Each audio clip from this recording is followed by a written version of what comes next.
So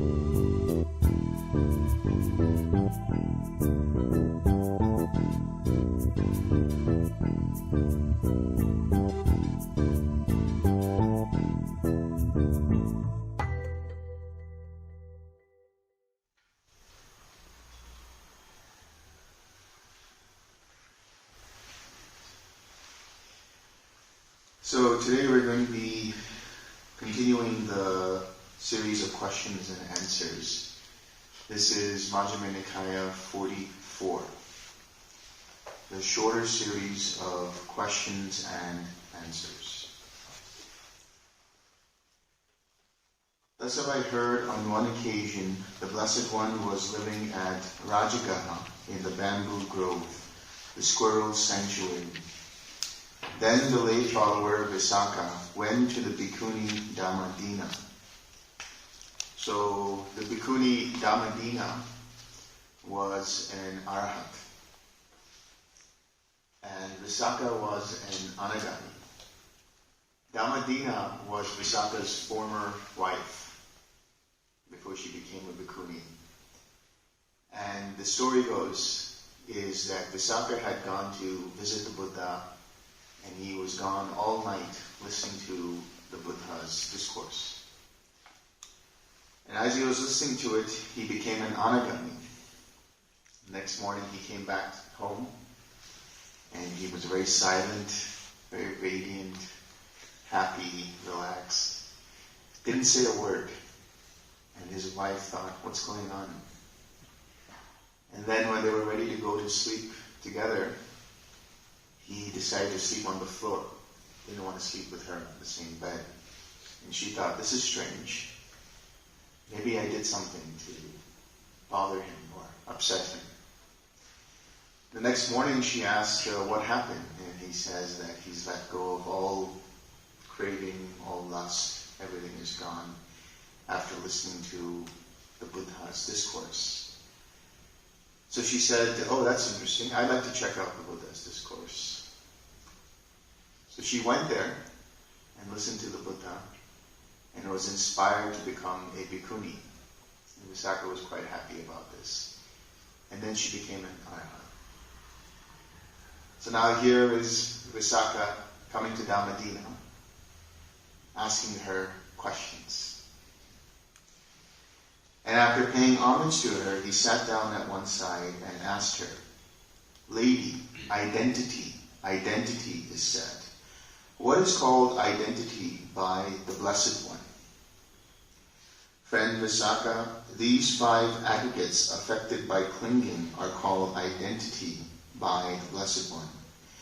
That is, the material form aggregate affected by craving and clinging, the feeling aggregate affected by craving and clinging, the perception aggregate affected by craving and clinging, the formations aggregate affected by craving and clinging, and the consciousness aggregate affected by craving and clinging. These 5 aggregates affected by craving and clinging are called identity by the Blessed One. Saying, good lady, the lay follower Vesaka delighted and rejoiced in the Bhikkhuni Dhammadinna's words. Then he asked her a further question. Lady, origin of identity is said. What is called the origin of identity by the Blessed One? Friend Vesaka, it is craving, which brings renewal of being, is accompanied by delight and lust, and delights in this and that. That is craving for sensual pleasures, craving for being, and craving for non-being. This is called the origin of identity. Lady, cessation of identity is said. What is called the cessation of identity by the Blessed One?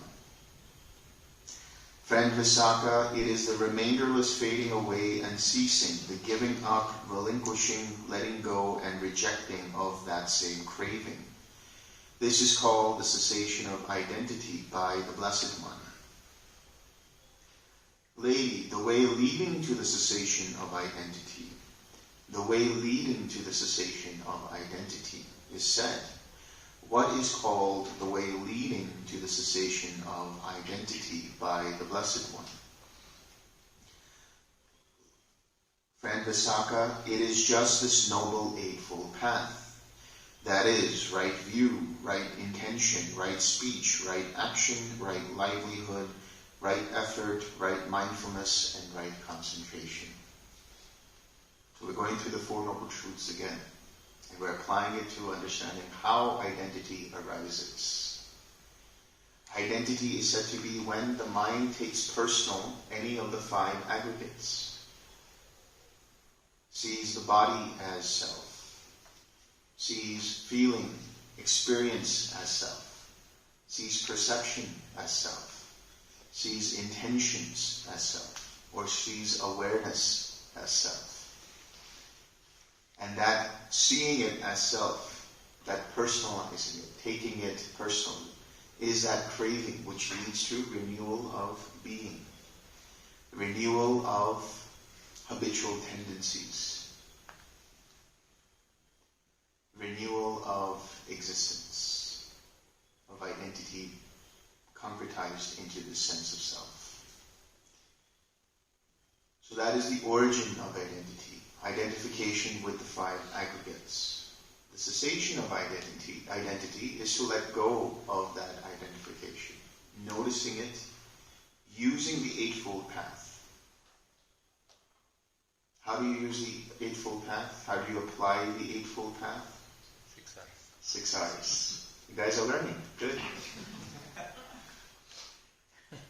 So, using the 6 R's, applying right effort, you let go of the notion of self, personalizing things. Here's an interesting question he asks. Lady, is that craving and clinging the same as the five aggregates affected by craving and clinging? Or is the craving and clinging something apart from the five aggregates affected by craving and clinging? In other words, we say these aggregates are affected by craving and clinging. These aggregates can be affected, have the potential of being influenced through craving and clinging. But is the craving and clinging the same or different from the five aggregates? This is what she says. Friend Vesaka, the craving and clinging is neither the same as these five aggregates affected by craving and clinging, nor is craving and clinging something apart from the five aggregates affected by craving and clinging. Like I said, Arahants never give you a straight answer. But she says, it is the desire and lust in regard to the five aggregates affected by craving and clinging that is the craving and clinging there. The desire and lust in regard to the five aggregates. This form feels good to me, so I identify with it. This form is painful to me, so I want to push it away. The I comes up. This experience is pleasurable or unpleasant, and then there's an identity tied to it. This perception. So it's the identification with it. There is a sutta called Sutta Sutta. S-A-T-T-A. Sutta. Sutta Sutta. Sutta actually is the Pali for sattva, which means being in terms of a person. Being in terms of, a being, not like to be something. It's an actual being. So the question that's given to the Buddha is, what is being? What is the definition of being? Not to be, but what is the definition of a being? And the Buddha says the definition of a being is whenever there is attachment in reference to the five aggregates. Whenever the mind takes personally and identifies with form, feeling, perception, intention, and or awareness. So the question I pose based on that is, okay, that means there is no more being when you let go of identification. So the Arahant, Are they a being or are they a non-being?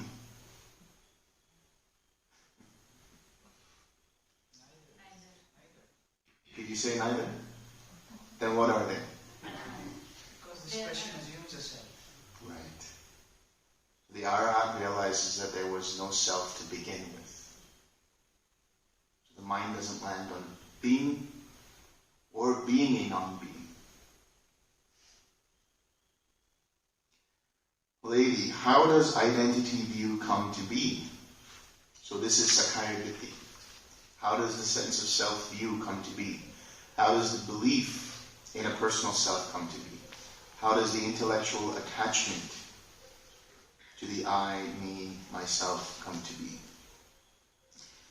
Here, friend Vesaka, an untaught, ordinary person who has no regard for noble ones and is unskilled and undisciplined in their Dhamma, who has no regard for true men and is unskilled and undisciplined in their Dhamma, regards material form as self, or self as possessed of material form, or material form as in self, or self as in material form. He regards feeling as self, or self as possessed of feeling, or feeling as in self, or self as in feeling. He regards perception as self, or self as possessed of perception, or self as in, or perception as in self, or self as in perception.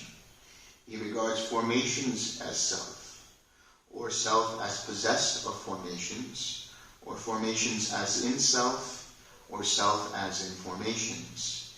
He regards awareness as self, or self as possessed of awareness, or awareness as in self, or self as in awareness. These are the 20 types of self-view that arise. The 5 aggregates multiplied by the 4 self-views. So the 4 self-views is, each of these 5 aggregates are considered as self, that these 5 aggregates are me. Or that there is a self that possesses these 5 aggregates. Or that this self resides in the 5 aggregates. Or that the 5 aggregates reside in some kind of overarching self. That is how identity view comes to be. Lady, how does identity view not come to be? Here, friend Vesaka, a well-taught noble disciple who has regard for noble ones and is skilled and disciplined in their Dhamma, who has regard for true men and is skilled and disciplined in their Dhamma, does not regard material form as self, or self as possessed of material form, or material form as in self, or self as in material form. He does not regard feeling as self, or self as possessed of feeling, or feeling as in self, or self as in feeling. He does not regard perception as self, or self as possessed of perception, or perception as in self, or self as in perception. He does not regard formations as self, or self as possessed of formations, or formations as in self, or self as in formations. He does not regard awareness as self, or self as possessed of awareness, or awareness as in self, or self as in awareness. That is how identity view does not come to be. In one who becomes a stream enterer, the first 3 fetters are destroyed. The first fetter is Sakaya Ditti, the belief in a personal self. The second is doubt in the Buddha, Dhamma, and Sangha. And the third is clinging to rites and rituals.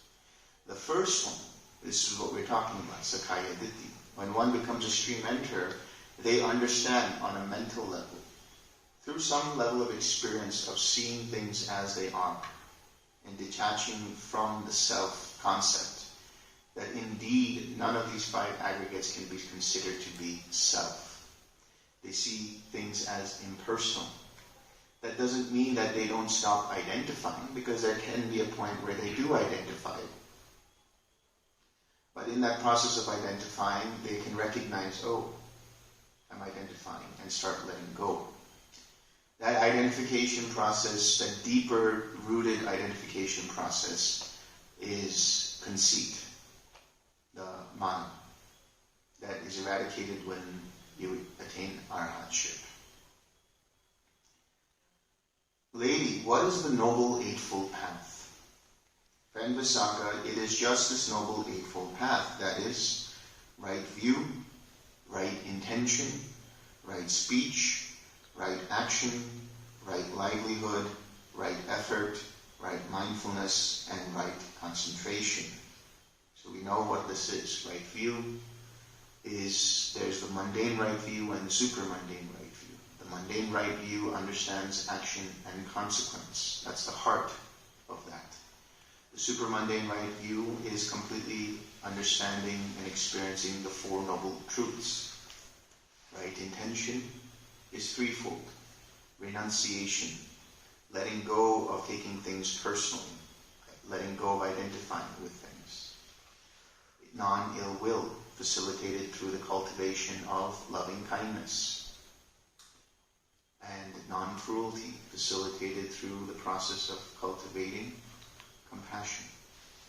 Right speech, refraining from harsh speech, false speech, slander, gossip, malicious speech, abusive speech. Think before you speak, right? T-H-I-N-K. Is it the right time to say what you want to say? Is it honest? What is the intention behind it? Is it intentionally wholesome or unwholesome? Is it necessary for you to say it? And can you say it with kindness? Right action, being the precepts, refraining from killing living beings, harming living beings, refraining from taking what is not given, refraining from sexual and sensual misconduct, and by extension, refraining from indulging in intoxicants, which can lead you to break the other precepts. And then we have right livelihood. Right livelihood is having livelihood that does not cause harm to oneself and to others. And then right effort. Preventing the unarisen, unwholesome states from arising. Abandoning the already arisen, unwholesome states. Generating unarisen, wholesome states. And then maintaining those arisen, wholesome states. In other words, 6 R's. And then right mindfulness. Seeing body as body, mind as mind, feeling as feeling, mind objects as mind objects, in relation to, is there craving or not? In essence, remembering to observe how mind's attention moves from one object to the other. And then right concentration. Letting go of the hindrances, coming to a mind that is devoid of sensual pleasure, and then entering the different jhanas. Lady, is the Noble Eightfold Path conditioned or unconditioned? Friend Vesaka, the Noble Eightfold Path is conditioned. You're using causes and conditions for the mind to let go at deeper and deeper levels until it ceases and touches the unconditioned.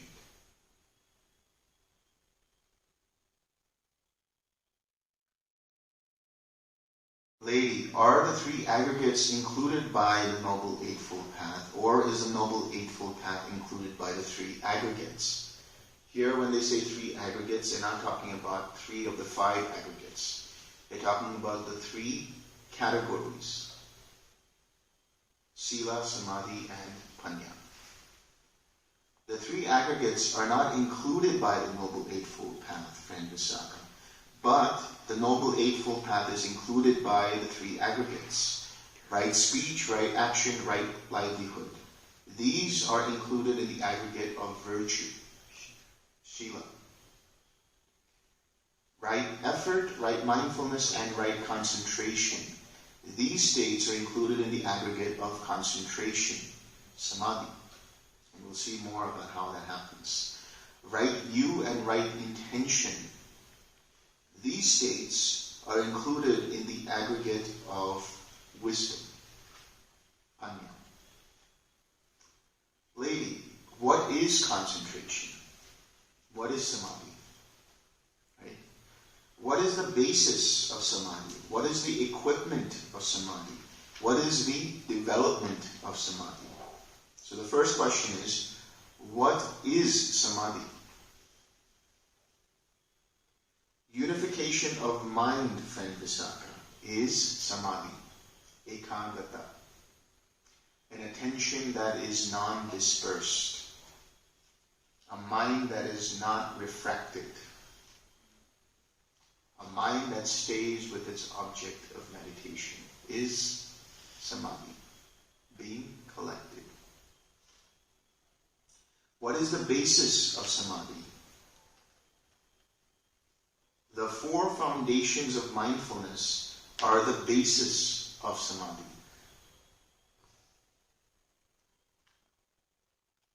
In other words, how do you come to Samadhi? Recognizing when the mind is not in Samadhi and bringing it back. Remembering to observe how your mind's attention moves from one object to the other.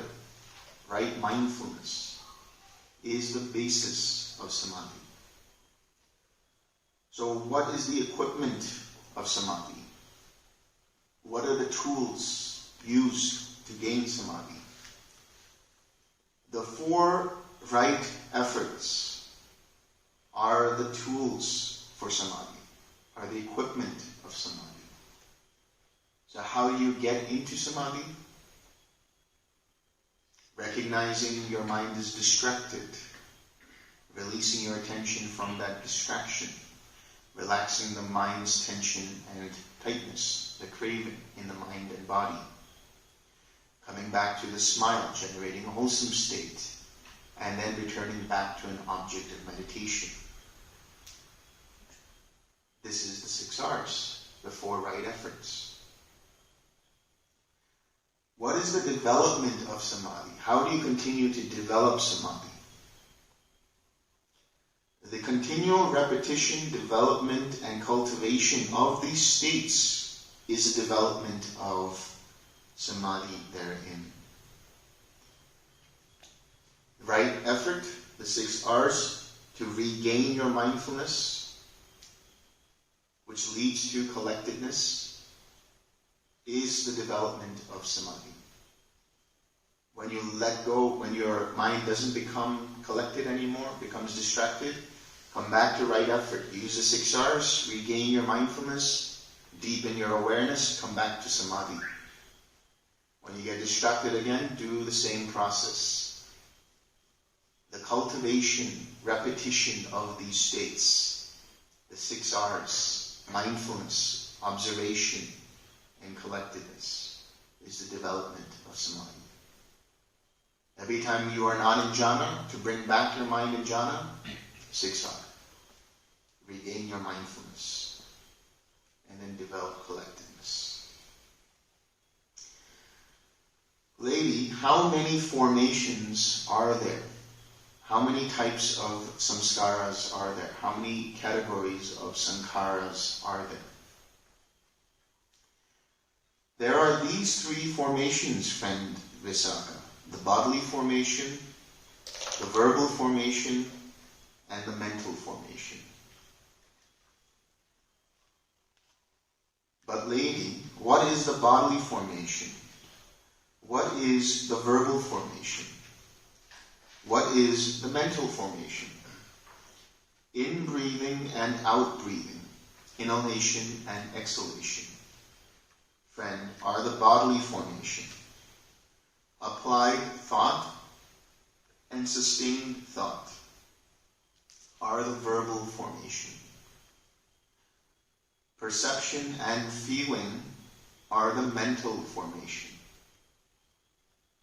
So he asks an interesting question. He says, but lady, why are in-breathing and out-breathing the bodily formation? Why are applied thought and sustained thought, or thinking and examining thought, the verbal formation? Why are perception and feeling the mental formation? Friend Vesaka, in-breathing and out-breathing are bodily. These are states bound up with the body. Any kind of states that are bound up with the body are included in the bodily formation. That is why these states are the bodily formation. In the case of the verbal formation, first one applies thought and then sustains thought, and subsequently one breaks out into speech. That is why applied thought and sustained thought are the verbal formation, thinking and examining thought. You see something, you have an experience of something, and then your mind sees it, contemplates it, thinks about it, and then you break out into speech of what it is you want to express based on that thought. These are constituted in verbal formation. Perception and feeling are mental. Even bodily perception and bodily feeling are mental. These are states bound up with the mind. That is why perception and feeling are the mental formation. Lady, how does the attainment of the cessation of perception, feeling, and consciousness come to be? Friend Vesaka, when a bhikkhu is attaining the cessation of perception, feeling, and consciousness, it does not occur to him, I shall attain the cessation of perception, feeling, and consciousness, or I am attaining the cessation of perception, feeling, and consciousness, or I have attained the cessation of perception, feeling, and consciousness. But rather, his mind has previously been developed in such a way that it leads him to that state. So in the process of predetermining how the mind attains cessation, there's no sense of the I attaining the cessation. There's just a predetermined time. Mind will cease and emerge after this many hours, or mind will emerge at so-and-so time, or whatever it might be. That's the prior intention, prior determination. But in the process of attaining, there's no thought that I am attaining. There's no thought that I have attained. Because when you actually get into cessation, your verbal formations cease. We'll see how that happens. As soon as you catch yourself going into cessation, that's where the trouble is. You're recognizing, oh, this is the pathway leading to cessation. What happens? Verbal formations come up. And then what happens? Your mind becomes agitated. So what do? 6R. Let go, soften. Come back to the prior state before the mind heads towards cessation. And continue to develop that. It could be equanimity, which leads to disenchantment, which leads to dispassion, which leads to cessation. Your mind recognizing there's cessation and then getting agitated about it, excited about it, means that you haven't developed dispassion to the fullest extent. Dispassion doesn't care if it attains Nibbana or not. Nibbana happens when you least expect it, when you least anticipate it. Because anticipation and expectation are synonyms of craving.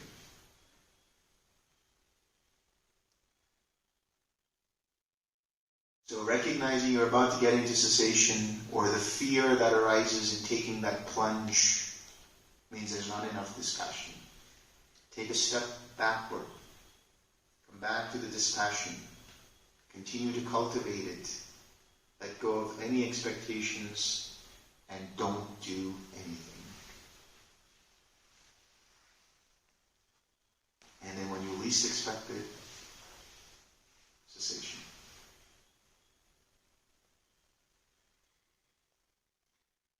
Lady, when a bhikkhu is attaining the cessation of perception, feeling, and consciousness, which states cease first in him? The bodily formation, the verbal formation, or the mental formation?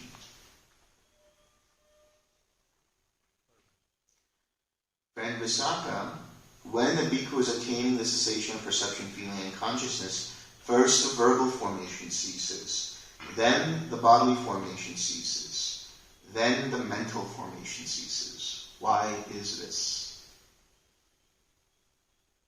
When you get to the fourth jhana, you start losing contact with the body, and the bodily formation starts to cease, and you become deep in your mind, where you start to experience infinite space, infinite consciousness, nothingness, and so on. But in the case of verbal formations, they cease in the second jhana.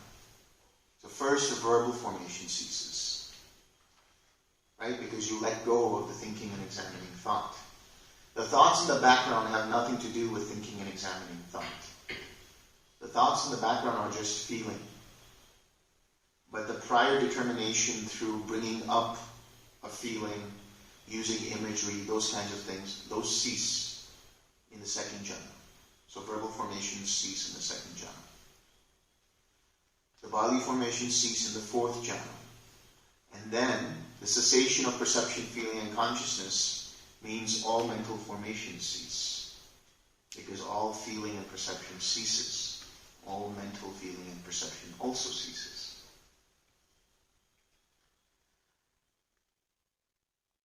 Lady, how does emergence from the attainment of the cessation of perception, feeling, and consciousness come to be?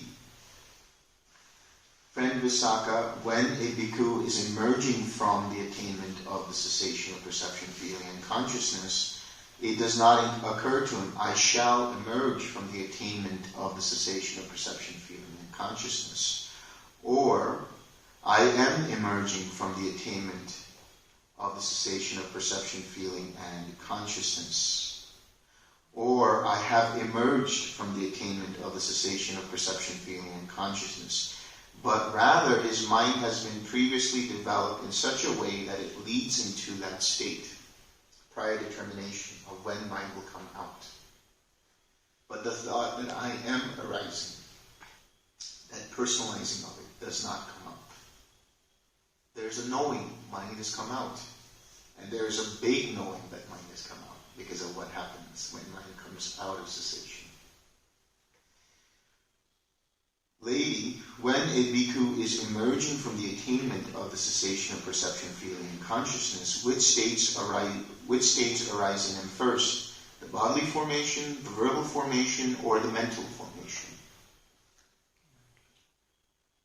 Friend Vesaka, when a bhikkhu is emerging from the attainment of the cessation of perception, feeling, and consciousness, first the mental formation arises, then the bodily formation, then the verbal formation.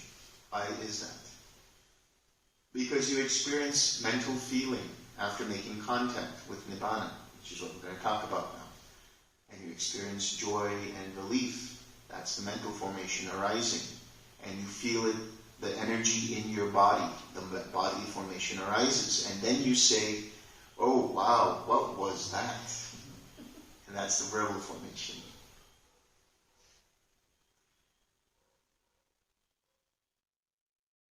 Lady, when a bhikkhu has emerged from the attainment of the cessation of perception, feeling, and consciousness, how many kinds of contact touch him? Friend Vesaka, when a bhikkhu has emerged from the attainment of the cessation of perception, feeling, and consciousness, 3 kinds of contact touch him. Signless, voidless contact, signless contact, and desireless contact. Voidness means it's empty of any kind of self. Signless means that it's not taking anything as an object. Desireless means that there is no direction in the mind going somewhere. Voidness comes from the realization of the emptiness of self, anatta.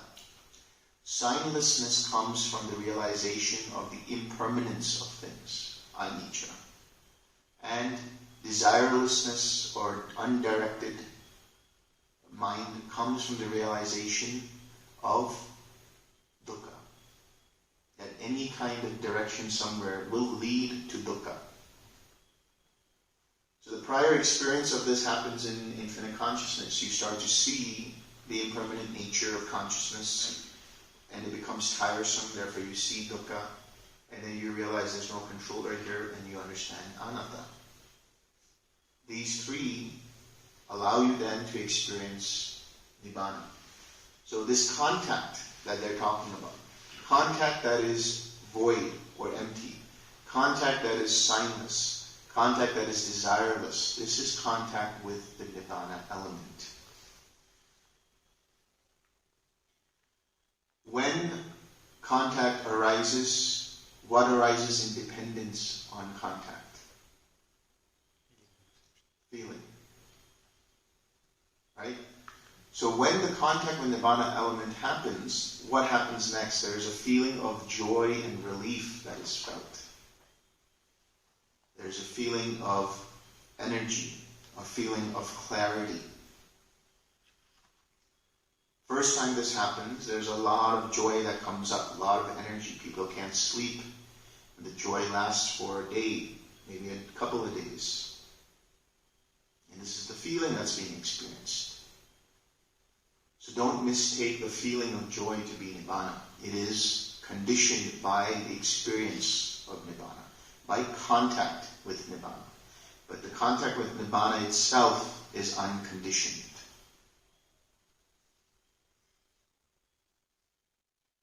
And so sometimes the question arises, how do these attainments happen? Through the prior development of right effort. The more you 6R, the more you let go of identification with processes, the more you let go of craving, the easier it is for your mind to stop taking personal the feeling of joy and relief that arise dependent upon contact with the Nibbana element. And so, when the mind makes contact with Nibbana, for that moment, mind is completely free. Free of the fetters, free of the taints, completely free. But what happens? When the feeling arises, there's an I, there's a me that grasps to that feeling and doesn't want that feeling to go away. So as you start to see this identification process, and as you start to let go of it deeper and deeper, then the next attainments happen. Until the experience of Nibbana is no big deal. When that happens, then Arahantship. Mind doesn't, it's okay, cool, Nibbana, whatever. You know.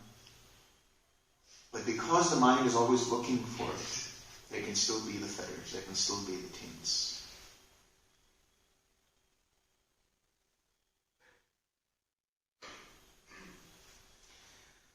Lady, when a bhikkhu has emerged from the attainment of the cessation of perception, feeling, and consciousness, to what does his mind incline? To what does it lean? To what does it tend? Friend Vesaka, when a bhikkhu has emerged from the attainment of the cessation of perception, feeling, and consciousness, his mind inclines to seclusion, leads to seclusion, tends to seclusion. This is one translation of the word. That's the word seclusion. Of course, the mind after cessation is just like floating. Everything is just vivid. You feel like you're just, on cloud 9, just floating around. Everything is fine.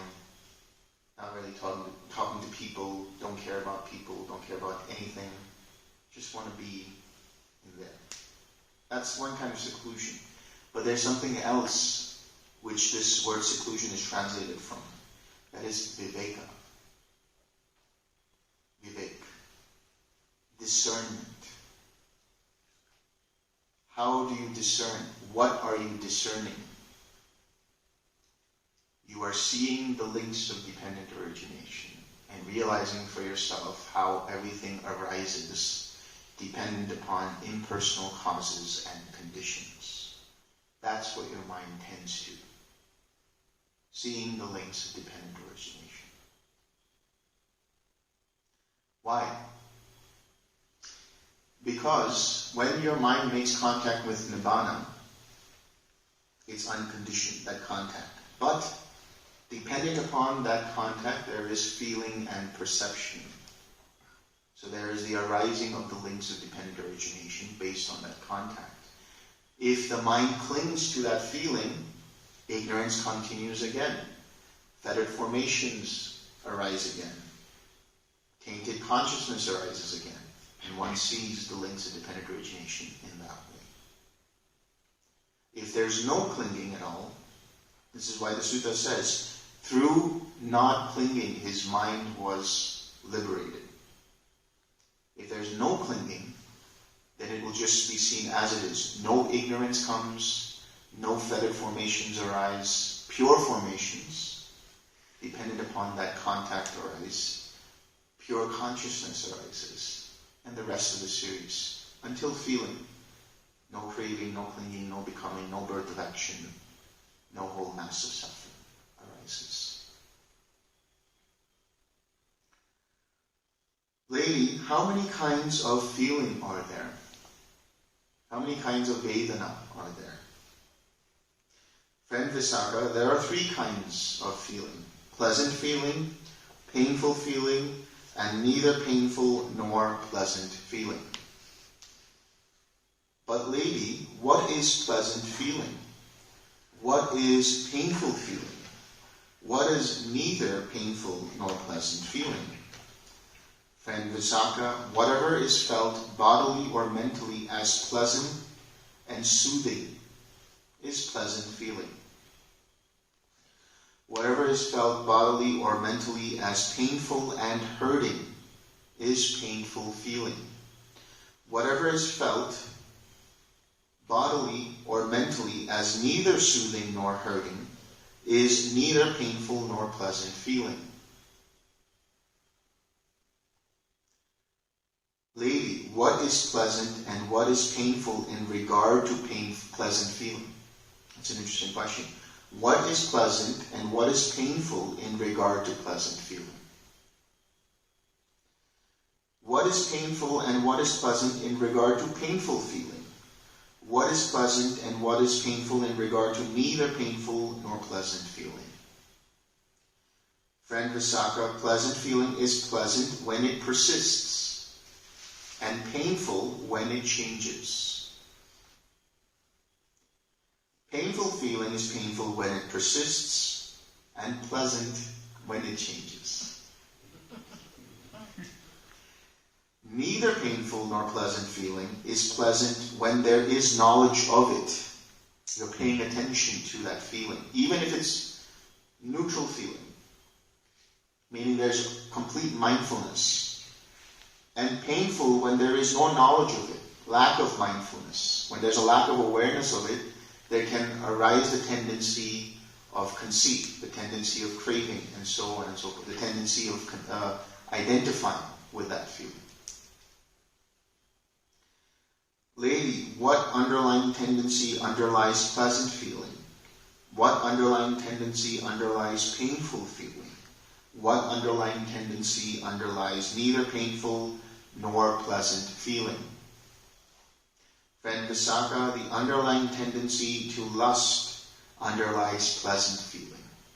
The underlying tendency to aversion underlies painful feeling. The underlying tendency to ignorance underlies neither painful nor pleasant feeling. Makes sense? If it's a pleasant feeling, there will be this bending towards wanting it. If it's a painful feeling, there's this sense of not wanting it. And if it's a neutral feeling, there can arise lack of mindfulness to it, because it's neither painful nor pleasant. Now this is an interesting question. He asks, lady, does the underlying tendency to lust underlie all pleasant feeling? Does the underlying tendency to aversion underlie all painful feeling? Does the underlying tendency to ignorance underlie all neither painful nor pleasant feeling? Then Vesaka, the underlying tendency to lust does not underlie all pleasant feeling. The underlying tendency to aversion does not underlie all painful feeling. The underlying tendency to ignorance does not underlie all neutral feeling. Why is that? When you have a pleasant feeling, only when you say this is my pleasant feeling and you want to hold on to it does the underlying tendency to craving arise. Only when there's a painful feeling and you say I don't like that painful feeling does the underlying tendency to aversion arise.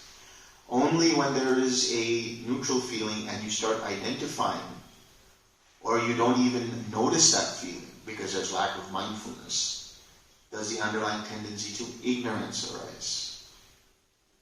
But if you are aware of pleasant feeling, if you're aware of painful feeling, if you're aware of neutral feeling, meaning there's complete mindfulness, complete attention, you don't take it as permanent, you don't take it as personal, then there won't be the underlying tendency to craving, to aversion, or to ignorance.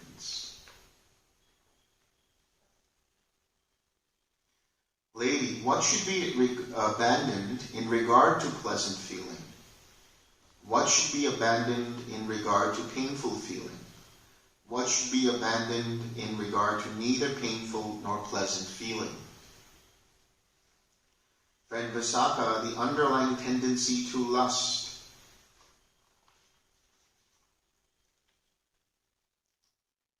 The underlying tendency to lust should be abandoned in regard to pleasant feeling. The underlying tendency to aversion should be abandoned in regard to painful feeling. The underlying tendency to ignorance should be abandoned in regard to neither painful nor pleasant feeling. So you don't abandon the feeling. You can't 6R a feeling. You abandon the identification with that feeling. You abandon the lust for that pleasant feeling, the aversion for that painful feeling, and the ignorance of the neutral feeling.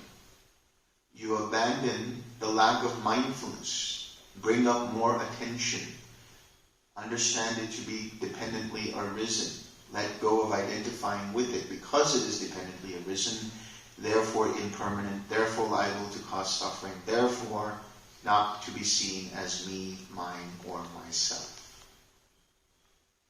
The awareness, the observation, the mindfulness, the attention, that prevents the underlying tendencies from arising, and when they do arise, the regaining of mindfulness, of observation, of attention lets go of those underlying tendencies.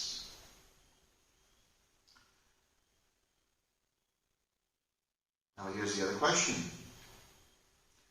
Lady, does the underlying tendency to lust have to be abandoned in regard to all pleasant feeling? Does the underlying tendency to aversion have to be abandoned in regard to all painful feeling? Does the underlying tendency to ignorance have to be abandoned in regard to all neither painful nor pleasant feeling? Friend Vesaka, the underlying tendency to lust does not have to be abandoned in regard to all pleasant feeling. The underlying tendency to aversion does not have to be abandoned in regard to all painful feeling. The underlying tendency to ignorance does not have to be abandoned in regard to all neither painful nor pleasant feeling. Why? If you're already aware, then there won't be underlying tendencies in regards to those feelings. So you don't have to abandon them all the time. They are only abandoned insofar as when they arise due to lack of attention, lack of mindfulness, lack of awareness, lack of observation.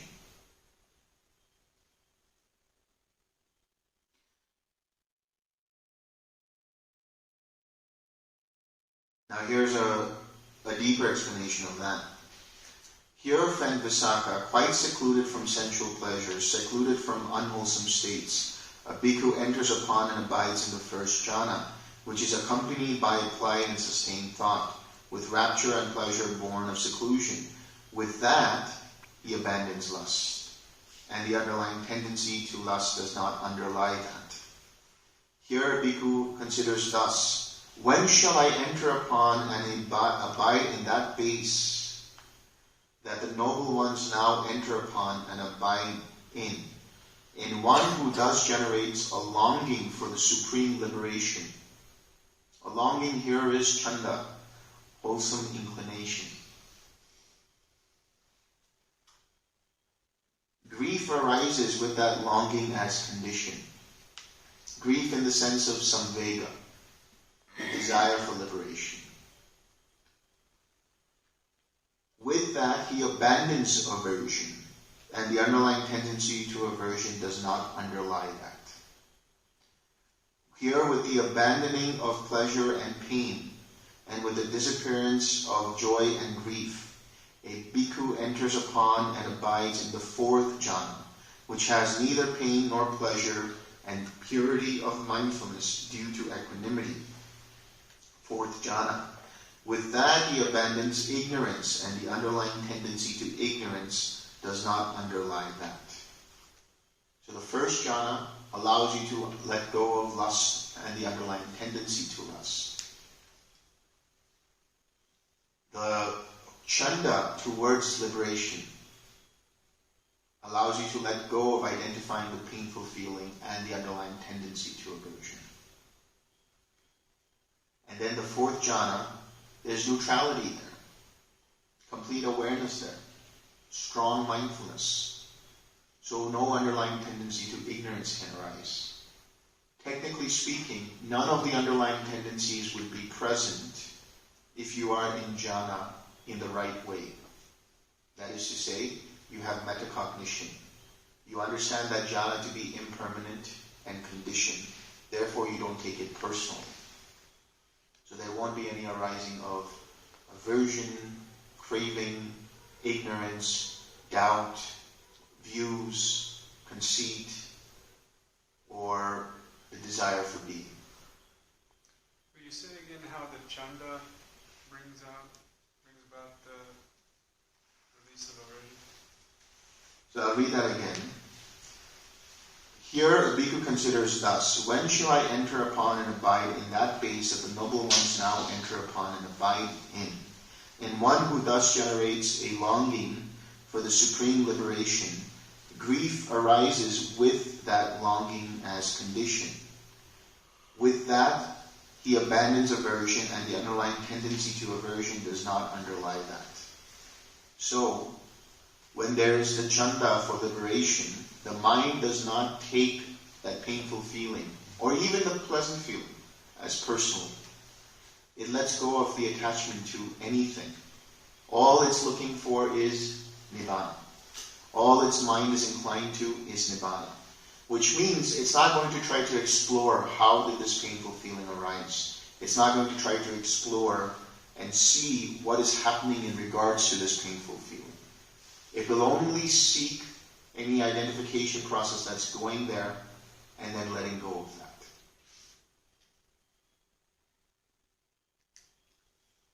Now we get into what's known as the counterparts. The counterpart comes from the word patipada. There's two connotations for patipada. One is what leads to that next step, and what is the opposite of that. So I'll explain why this is the case. So he asks, lady, what is the counterpart of pleasant feeling? Friend Vesaka, painful feeling is the counterpart of pleasant feeling. Makes sense, right? Painful feeling is the opposite of pleasant feeling. What is the counterpart of painful feeling? Pleasant feeling. Pleasant feeling is the opposite of painful feeling. Painful feeling is the opposite of pleasant feeling. So far, so good. What is the counterpart of neither painful nor pleasant feeling? Ignorance is the counterpart of neither painful nor pleasant feeling. It's not saying ignorance is the opposite of neither painful or pleasant feeling. It's saying ignorance, you get to ignorance through neither painful nor pleasant feeling, when there's lack of mindfulness of it. So in this case, it's not the opposite, but it's leading to that. Now he asks, what is the counterpart of ignorance? Wisdom. True knowledge is the counterpart of ignorance. Now he's asking, what is the opposite of ignorance in this case? So, true knowledge, wisdom. What is the counterpart of true knowledge? But he's not asking this time, what is the opposite? What is the counterpart? What does true knowledge lead to? Liberation. Nibbana. Liberation. Deliverance of mind. Is the counterpart of true knowledge. So actually it's deliverance of mind, which is cessation. What is the counterpart of deliverance? Now what is the opposite of deliverance? What does deliverance lead to? Now it's Nibbana. Nibbana is the counterpart of deliverance. Lady, what is the counterpart of Nibbana? Friend Vesaka, you have pushed this line of questioning too far. You are not able to grasp the limit to questions. For the holy life, friend Vesaka, is grounded upon Nibbana, culminates in Nibbana, ends in Nibbana. If you wish, friend Vesaka, go to the Blessed One and ask him about the meaning of this. As the Blessed One explains it to you, so you should remember it. Then the lay follower Vesaka, having delighted and rejoiced in the Bhikkhuni Dhammadina's words, rose from his seat, and after paying homage to her, keeping her on his right, he went to the Blessed One.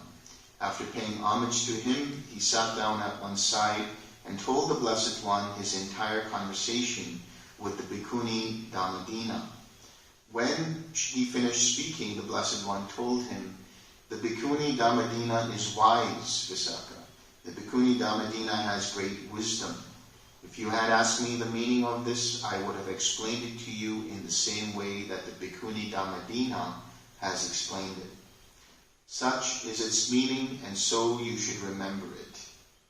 That is what the Blessed One said. The lay follower Vesaka was satisfied and delighted in the Blessed One's words.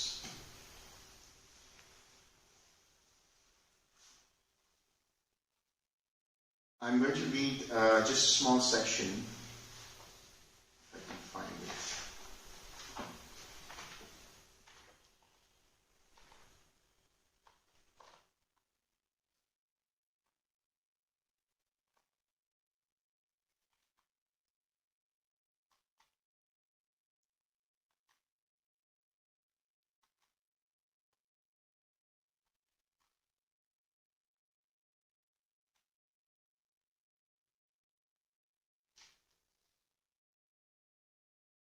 No, I can't find it. But there's another sutta called Kamabu Sutta, and it's very similar to the other sutta that we just read. But in that sutta, the question is, how do you get to this experience? Like, what is it facilitated by? And he says serenity and insight yoked together. In other words, you need both samatha and vipassana to get to cessation, perception, feeling, and consciousness. That's all I wanted to explain to you. Any questions? I just had two questions. I didn't get that last part about why does essentially ignorance lead to neither pleasant nor painful feelings. No, neither painful nor pleasant feeling can lead to ignorance. I didn't get why that would lead to ignorance. Because if there's lack of mindfulness of that experience, because it's neutral, that can lead to ignorance. Right. So it is a lack of mindfulness of that which can lead to ignorance.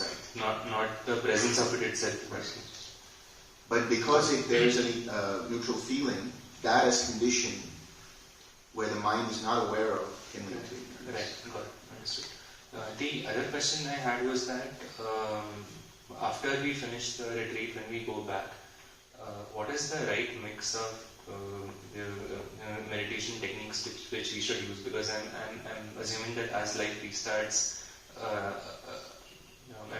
hoping I don't do anything wrong for which I need to forgive myself, but anyone else does that to me, then should I be going back to the forgiveness practice, or should I be doing only 6 directions? So now you have a toolkit with you, right? So you have the 6 R's, you have loving kindness, you have compassion, you have mudita, you have equanimity, and you have forgiveness. Now you can use your intuition to guide you where you need it, when you need it. Thank you. Thanks. Very small clarification. Underlying, when we are talking of just taking the example of the pleasant feeling, the underlying tendency is the attachment, you said. Right. And attachment is to be abandoned and not the feeling. Exactly. But I thought that it is the other way, because the attachment is arising because of the pleasant feeling. Well, the pleasant even if we remove the attachment, the pleasant feeling still continues. Which is fine. And more attachment may arise. Right. So here the Buddha was talking about, when he talked about any kind of experience, pleasant, unpleasant, or neutral, he said that the experience itself was not the issue. The pleasant feeling or the unpleasant feeling is not what is the issue. It's the craving intention, or the intention rooted in craving. Now yes, what you're saying is quite valid, which is the pleasant feeling gives rise to the underlying tendency of attachment. But the only way that pleasant feeling goes away is if it changes. That's why I'm saying you cannot do away with a feeling, but you can do away with any personalizing or identification with that feeling. So in other words, if it's a pleasant feeling, it will remain a pleasant feeling whether you crave for it or not. But the craving in relation to the pleasant feeling is where the trouble is, not the pleasant feeling itself. Oftentimes, even when you see like fully awakened beings, they will still experience pleasant feelings, but they don't have any attachment to that. They'll still experience painful feelings, but they won't have any aversion to it. You just allow the painful feeling to be there, or they allow the pleasant feeling to be there. I need to contemplate.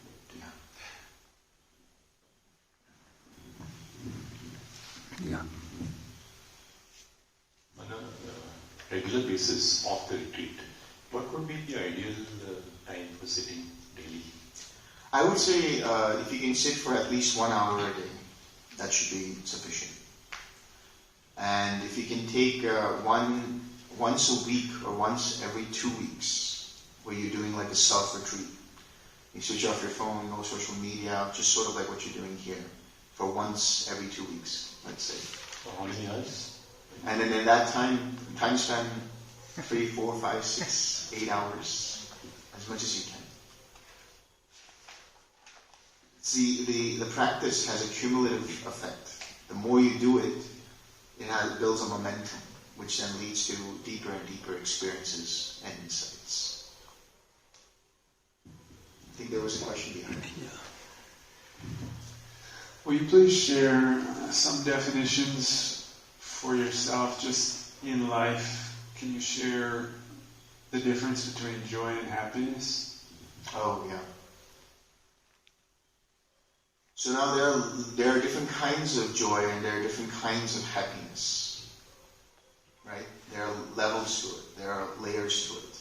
There is the joy in relation to sensual experience. Now, first of all, when we say joy and happiness, as it's mentioned in the Sutta, it talks about piti and sukha. Piti is that elevated experience of energetic joy. Sukha is more stable. One of the analogies that's given is piti is like a flickering flame. It's very energetic. But sukha is a very stable flame. You can say it's arguably longer lasting in that sense because it's more stable. Now, the joy that arises in dependence upon sensual experiences is one kind of joy. The joy that arises in relation to jhana, the joy and happiness that that arise in dependence on jhana is another kind. The difference is, in the case of sensual pleasures, even though they're experienced by the mind, they originate through the experience of the six sense bases. Whereas the joy of jhana, the joy and happiness of jhana, arise only in the mind, only through one's mental letting go of hindrances. So letting go of hindrances, there is this relief that's experienced. That relief is then the joy of the Dhamma. This is called the pamoja. This is another kind of joy. Then that leads to further joy, which is the piti that you experience. And then that leads to further sukha, which leads to further tranquility. So joy and happiness in of themselves are impermanent. They're just conditions that lead to deeper states of mind that ultimately take you to the unconditioned. And their ultimate bliss is the bliss of no feeling. This is what Sayadaw has said. You know, somebody asked, like, how can you say that that's blissful? The fact that you don't feel, how could you say it's blissful? He says, it is because of the fact that I don't feel that it is blissful. Because my mind is no longer being conditioned to have craving for this experience or attachment or aversion towards that experience. That kind of thing is very close to contentment. Contentment and acceptance. I would say if you boil down everything that is there in the Dhamma to one word, it is acceptance. Accepting everything as it is. So, just to follow up with that, for you, as you go through life, you experience just in normal, mundane life things. What do you experience happiness and joy with, just out of curiosity? What do I experience enjoyment out of, you mean? Happiness versus joy. Well, when I go into jhana, for example, I experience joy. And I go into jhana, I experience happiness. I enjoy a good laugh. If you tell me a good joke, I'll laugh. I watch a good movie, it's a good comic movie, I'll laugh. So just even mundane joy, normal things also you can experience happiness for. Does an arahant feel sadness, or is that due to personalization? Sadness is due to mistaking what is impermanent as permanent. And then the rest of that series. So identifying with that process as well. And what would you say is a definition of depression? Depression, yeah. I would say depression is this prolonged sort of dissatisfaction, this prolonged sort of, not necessarily like energetic agitation, but there's just this, nothing feels right. It's an unpleasant experience, but it's not necessarily heightened by large amounts of sadness all the time. And I think that dissatisfaction is also rooted in taking things personally, in identifying, in misperceiving. When I say misperception, I'm talking about misperception of, again, taking what is impermanent as permanent, taking what is suffering as not suffering, taking what is not self as self. So depression, anxiety, any of these afflictive states of mind and heart, they arise because of misperception.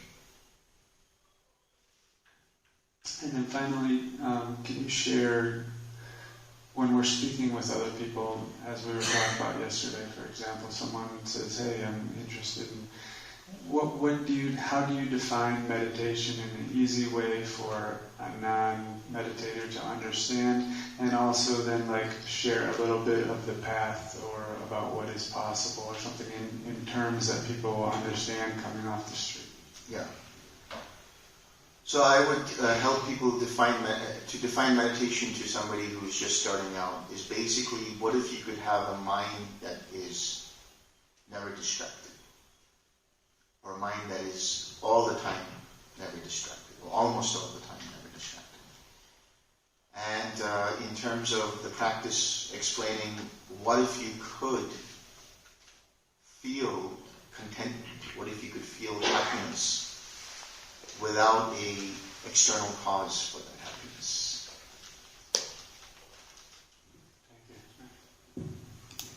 All the way there, yeah. Birth.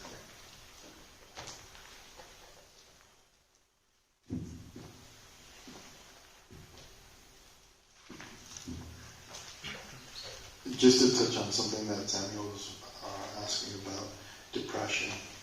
I would define depression as pain plus resistance, not accepting whatever it is. You know, it's painful at the beginning, you don't accept it, you resist it. The longer it stays, and that's a definition by Bhante Vimalaraji, by the way. It just continues. Okay, now to my question. I love the Sutta, by the way. The beginning part of it, I think, is for people in India, I think, or anyone who's in the Dhamma or believes in Buddhism. I think this would be a great situation because, you know, he comes home and she realizes that something's going on. But this is a great thing for her because she's also in the Dhamma, right? Unfortunately, in the West world, this isn't the case. Yeah. If we are referring to a young couple, let's say, they just got married, they're a couple of years married, and the young woman becomes an anagami during some sort of meditation retreat or whatever, and comes home, and the guy, you know, psychologically in the West, or even psychologically, people need intimacy as a way of validation for themselves. It's part of it. Yeah. And this could cause a lot of turmoil, I would say. So I think this is a really relevant question for individuals that are into meditation, are into Buddhism, are into this, but have spouses that are not, and how to engage with these situations, especially, let's say, if the other person, again, is not even interested. Yeah. In what's going on. I don't think you're going to like the answer I'm going to tell you. But, I mean, jokes aside, I think you need to have anyone who has that experience has to have a frank discussion that, look, that doesn't interest me anymore. It's just not possible for me to engage in something like that. I mean, there's been debates about that and arguments, or let's say discussions about it, which says that, you know, an anagami or an arhat, out of compassion, will have sexual intercourse with, you know, their partner. It's not possible. It's just not possible. You know, so there has to be some frank and direct discussions about this, and accordingly there has to be some kind of an agreement. And if there's not, then there has to be further discussion about what that means for the relationship. It's their karma. It was the karma that happened. I mean, that's one way to kind of look at it if you wanted to. But I don't know if the other person would take that as being compassionate.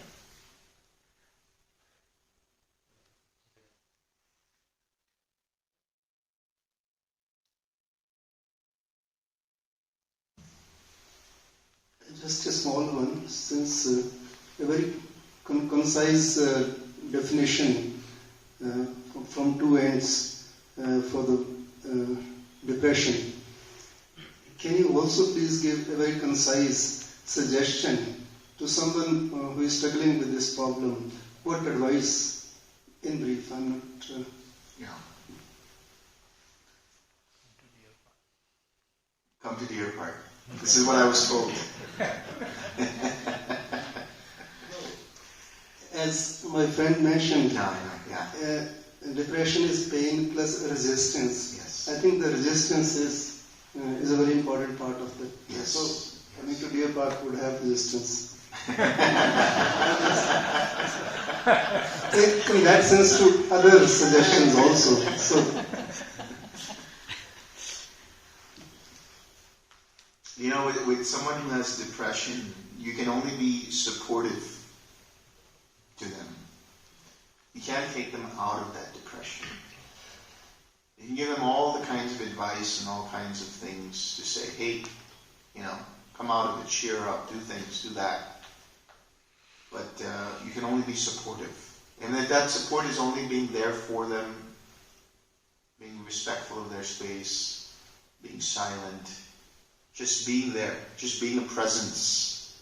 That might be more than enough for them to know that there's somebody cares. First, they need to know that somebody cares about them.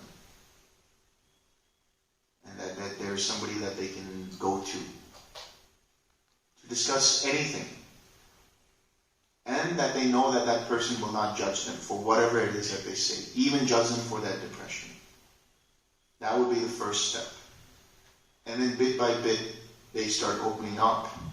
And then you can start to kind of help them reframe. Help them. Don't reframe it for them.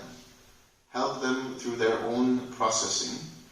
Reframe how they're seeing the world. That's the only way they can come out of it. They have to make the effort, but you can be that support system and facilitate that process.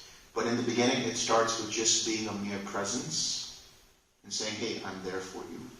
I'll listen to you without judgment. And I'll accept everything that's going on without judgment.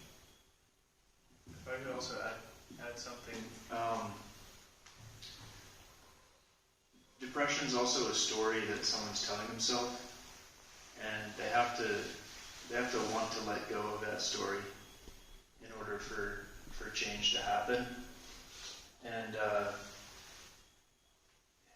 we can all notice this in ourselves, I think, sometimes when there's this thought that's playing in our mind.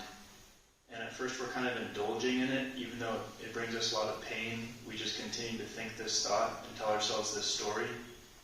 And then eventually we suffer enough and we decide, I'm done with that story. But it'll still keep coming back for a little while.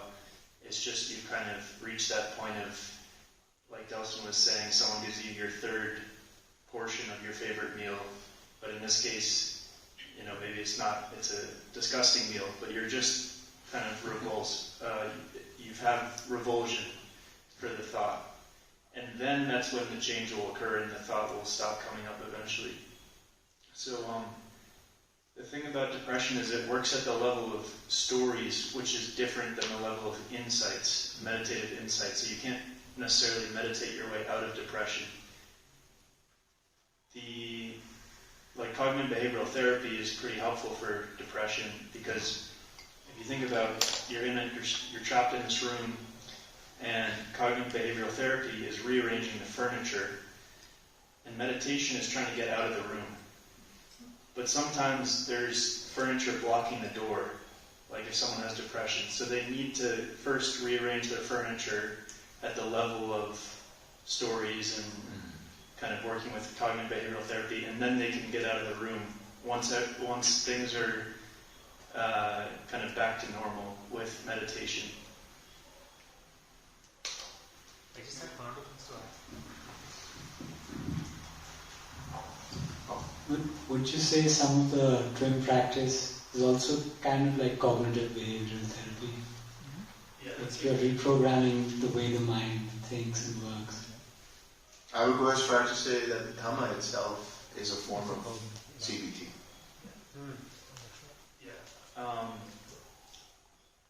That's a great point, and it can be applied that way, right? Like the 6 R's can also be applied at the level of clinging. You notice the story, you relax, release, come back, smile, and that is like CBT. But actually sitting meditation and trying to get them into deeper states of Jhana, that isn't going to help. First they have to work at the level of clinging. Intensity of the depression, maybe very intense situations can't be handled using meditation. And the other thing, to add to that would be sometimes it's a chemical imbalance in the mind and the brain, and they require certain kind of meditations, and that might be a first step for them to kind of get out of that. So you can't use meditation as a panacea for all issues in that sense. Same like for bipolar disorders, all those chemical imbalances. Yes, yes. I'd just like to touch a little bit more based on the answer about with regards to depression. And to Mettananda's point, it's a story that we're going through. For a lot of us, I think, if we go back to dependent origination and we realize that the entire thing is an impersonal process, it becomes easy to forgive whatever it is that's making you depressed. Okay? Because you're taking the story on, you're making it personal, and then you're resisting it. But if you go through dependent origination, and you go, oh, hold on a second, this person who did this to me, they didn't do it to me. It wasn't a personal attack to me. They were just reacting to their causes and conditions. Meditating on that a lot does help you. I'll touch on something that it's not related to TWIM, but I found it very helpful, which is Tom Glenn, a method of meditation found on FitMind app. Tom, little plug there. Tom Glenn is where you picture someone who has hurt you, and on the breath in, you take in their suffering, and on the breath out, you give them good vibes, love and kindness, compassion. Something happens there in the brain, it just clicks, and the person just shifts. Let's say there was a woman who was raped. This is a really hard situation, okay? I think if the person first takes a look at dependent origination, really understands it, and says, oh wow, that person was just a really bad person. They're reacting to their causes and conditions. I just happen to be in the wrong place at the wrong time. Here's what happened. This person's depressed. They're going to be depressed for a long time. But they take a look at dependent origination and go, wow, this has nothing to do with me. I just happen to be in the wrong place at the wrong time. I've been resisting this thing the entire time. It takes a lot to sit down and take that person that hurt you so much and say, I will take your suffering in on the in-breath, and I will give you out compassion. Compassion's a huge tool. So my 2 cents on that.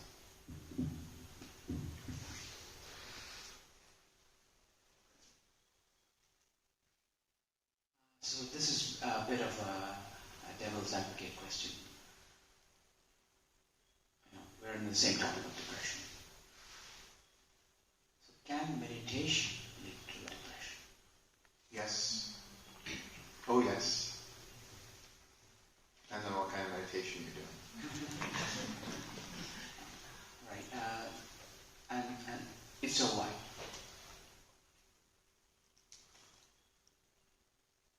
It can be because of the kind of perspective the meditation provides you that leads to like, this world isn't worth living in, that kind of stuff. It can lead to craving for non-existence. It can lead to psychosis even sometimes. If the mind... I said the dark night of the soul. I've heard of that. Yeah. But we actually haven't had any, I don't know of any cases of that in the TWIM practice, do you? I think the closest to that is just experiencing discomfort with infinite consciousness, let's say. Like it's tiresome. Usually it happens because the mind becomes very, very focused and experiences a lot of restlessness. And sometimes it becomes so one-pointed that it can be just disturbing to the way the mind is perceiving things. Like, you can be so focused that it's like you're seeing only this much. Right. And then every time you look around, it's like, what's going on here, And then you can't see the whole picture. So certain kinds of practices or certain kinds of ways of doing meditation can lead to that. So doing TWIM wrongly can lead to that as well. Yes. So, going back to the suttas. So here is an anagami talking to an arahant. Sometimes these are basic questions, right? So is there an aspect that he wants to learn or from the arahant, or is it just, hey, here's my wife, let me just relax? Right. I think in this case it could be that he genuinely wanted to know certain things. Because sometimes, an anagami will be free of like the first 5 fetters. But that doesn't mean their understanding of the Dhamma is always as clear as it can be. So it's quite possible that that's the case. Now there's a similar, almost same dialogue like this between Chitta and the householder and Kamabu. That was the one that I wanted to go over. And in that Chitta was an anagami who would actually teach monastics because his understanding of the Dhamma is really good. And in this case, it was just like trying to figure out this guy Kamabu. Does he know his stuff? Okay.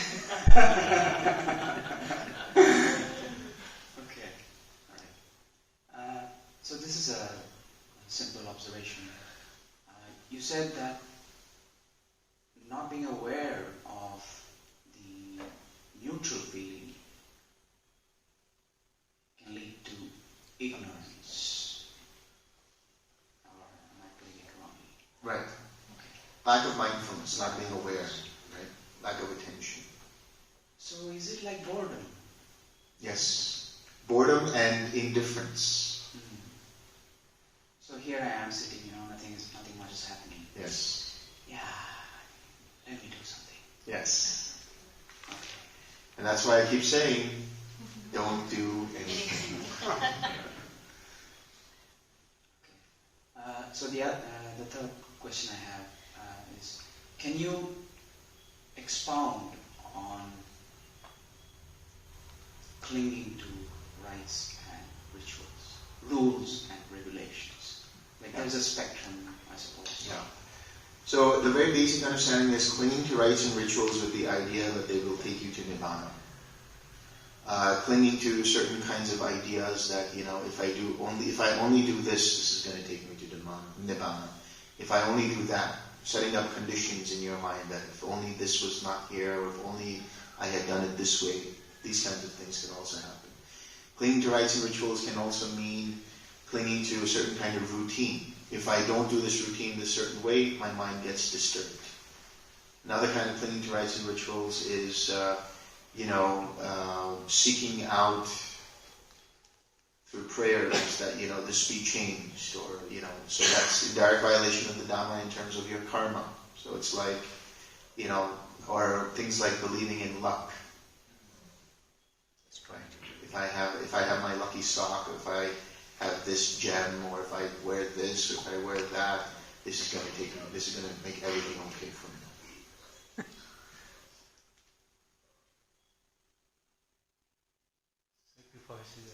Sacrifices, yeah. Animal sacrifices, things like that. How about astrology? I'll get to that, but I know this person has been waiting for some time, so.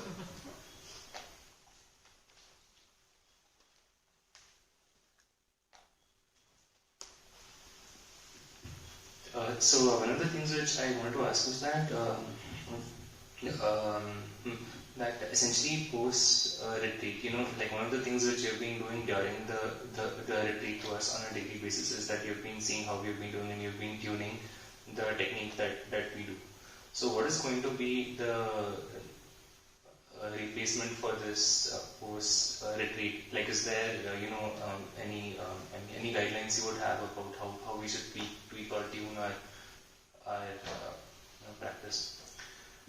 So if you have questions and things like that, you can always join the Telegram support group, which is quite active. So you go to dhammasuka.org and you look for the Telegram support group. You look for the It's called Groups.io. It used to be called Yahoo Groups. They're very active over there. So you can just ask a question and people are more than willing to help you out with that. And I found that, because I'm not in the Telegram group, but I'm on the IO group, so once in a while on my Yahoo email I'll see somebody ask a question and there's like 6 or 7 different perspectives on how to help that person. So that's probably the beginning of that. Another thing is you could always try to attend wherever available weekly talks that are being provided. I used to do weekly talks a lot, but now with all the traveling and retreats, it's getting a little challenging. But I know that Culavedalla does do weekly talks with their teachers, and I think Dhammachariya might also. Another thing to try is online retreats. So you could go do an online retreat maybe every couple of months or every 3 or 4 months, depending upon your schedule. Because those online retreats, you could do from the comfort of your home and email them and do Zoom and all of that. So those are some of the resources that can help you. Good, thanks. But essentially, actually what I was more referring to was that, like on a daily basis that, the sort of the fine-tuning that, stay with this, stay with that. Yeah. But I think there's no replacement for that except being at a retreat. Well, yeah. Or you could hire me.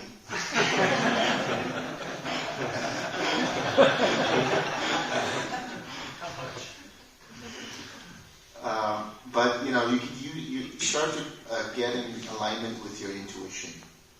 If there's something going on with your meditation and you don't know what's going on, you could just pause. Just ask the mind the question, what's going on here? And wait for the answer. Intuition really helps. It makes sense. And it's a matter of continuing to exercise that ability to apply intuition. Got it. And just another thing which I'd just like to add to the question which was asked there about the advice to anybody who's in depression. One of the things which I've seen, which is a very low-hanging fruit, is that if there is usually someone who is adding or who is trying to feed negative thoughts to someone in depression, if at least you can get rid of that whoever is that, the entity who's adding negative thoughts there, and to take them out of the picture. Right. I don't know how, but in a non-violent way. Yeah.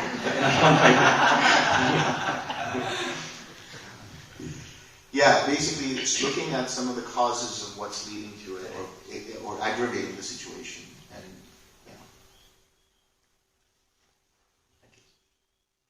there were some questions on this side. About astrology as a right and rituals. I don't see that as a rites and rituals if you start becoming very attached to it. Astrology is basically a patterning of understanding your old karma. Especially Vedic astrology. It's so complex if you look at it. It goes into so many details and calculations. Now the Buddha had talked about how wrong livelihood is also astrology. But that's in reference to monastics again. But astrology can help some people, depending upon what kind of astrology it is, I suppose. But generally speaking, it helps you understand, or it can help you understand certain aspects of your personality. Now the thing is, people will rationalize and say, oh, that's a coincidence and things like that. So you see what works for you. But I wouldn't negate it as being something that's clinging to rites and rituals, unless it leads you to getting attached to it in such a way that you always consult it and you're like, that's the only way I have to do it. Especially trying to predict the future. Yeah. Trying to predict Nibbana. Exactly. At what date and hour will I achieve Nibbana? In a similar vein, what do you think about, or what does Buddha think about people being blessed by spiritual masters, for example? Like India is a very rich country with much history. The one that I know most of is Culavedalla, but there are 3 books at least written by hundreds of different people who have experienced some sort of change in their life. I've met some of the different people on Dhamma who have had healings or different things like that done by Babaji, for example. I think that could be sort of like a dedication of merit kind of situation, where they say, let my wholesome karma bless this person.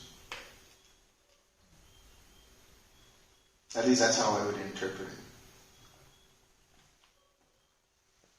So that wouldn't fall into like the rites and rituals of, I mean, because some of these people have great bhakti for whomever. Yeah, I mean that's their choice, you know. If they have bhakti for that because they consider them to be divine or this or that, that's their choice.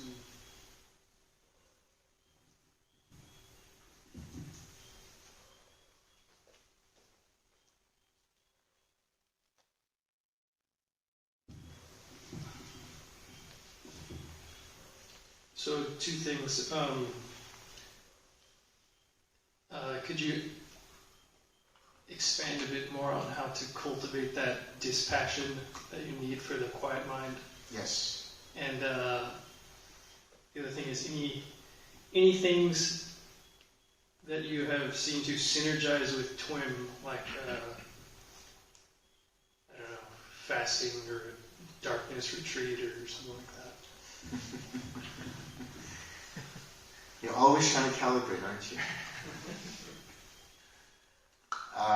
In the case of understanding how to develop more disenchantment, understand what leads to the disenchantment, or what leads to the dispassion. Tomorrow we're going to talk about the Upanisa Sutta, which is this whole path that you guys have been walking throughout this retreat. This leads to this leads to that. So in this case, the equanimity leads to disenchantment. If your disenchantment is weak, go back to the equanimity, develop and cultivate that equanimity, and let that lead to disenchantment. If your dispassion is weak, come back to disenchantment. Maybe you have to take 2 steps before that. If your equanimity is weak, come to collectedness.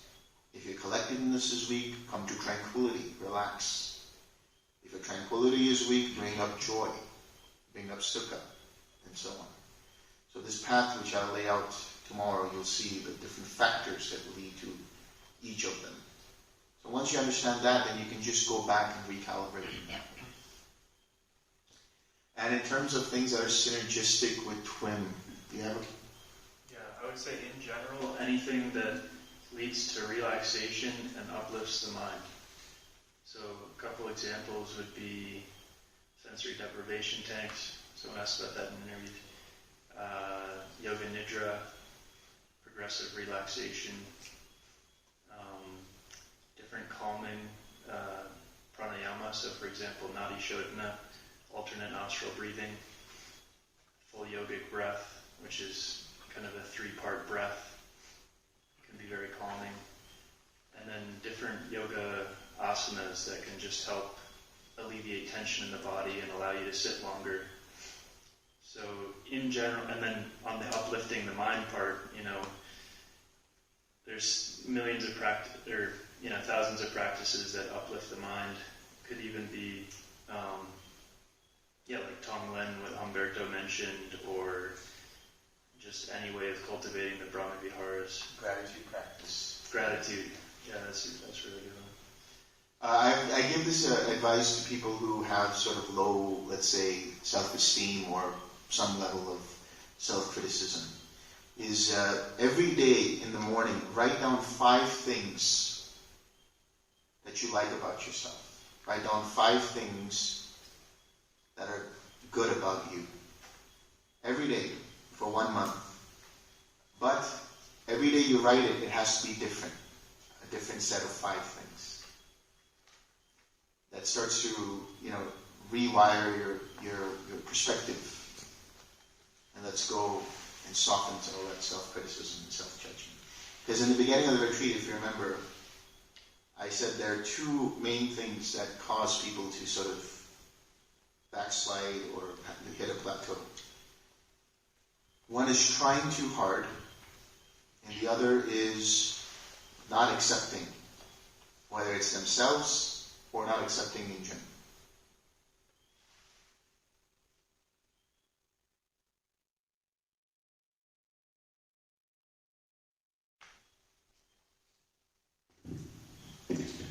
Yesterday you were talking about this one on that sometimes people can encounter a situation like where your goodness taken advantage, like you won't speak harsh speech, like you'll be always loving and kindful.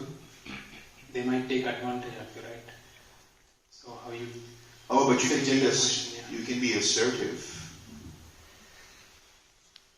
You can call them out on it and say, hey, what you're doing is wrong.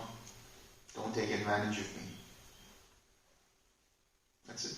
Yeah, there's a great story about that. You might know Sharon Salisbury, pretty famous American teacher. She was over in India visiting some of her teachers, and Manindra was her teacher at the time. And so she was in one of these little, I don't know what they call them here, but like taxi cabs, tuk-tuks or something. Rickshaw. And she was in the back, and the rickshaw got stuck because there was so much rain. I think it was during the rainy season. And then someone tried to jump into the rickshaw and grab her and kind of make an advance on her. And eventually she wrestled herself free, or the tuk-tuk was able to get unstuck. And then she saw her teacher after that, and she said, I didn't know what to do because I didn't know how to deal with this person without hurting them or harming them somehow. And he said, with all the loving kindness in my heart, I would have taken your umbrella and whacked them over the head.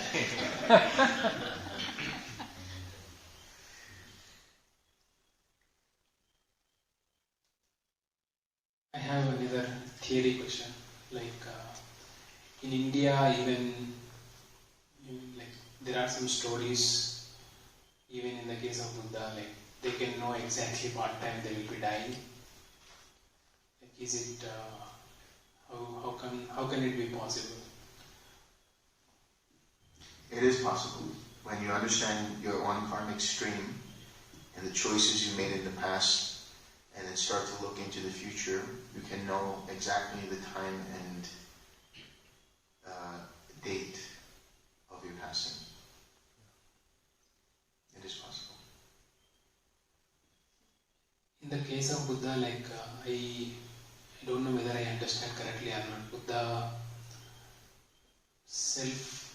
like he determined his own time. He knew now it was time to go.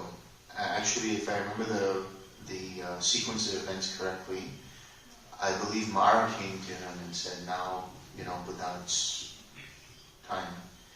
And the Buddha said, all right, don't worry about that. And then, I'm paraphrasing, of course, this is exactly what happened. But, and then he relinquished his life force, it says. And he said, 3 months from hence, I will attain Nibbana.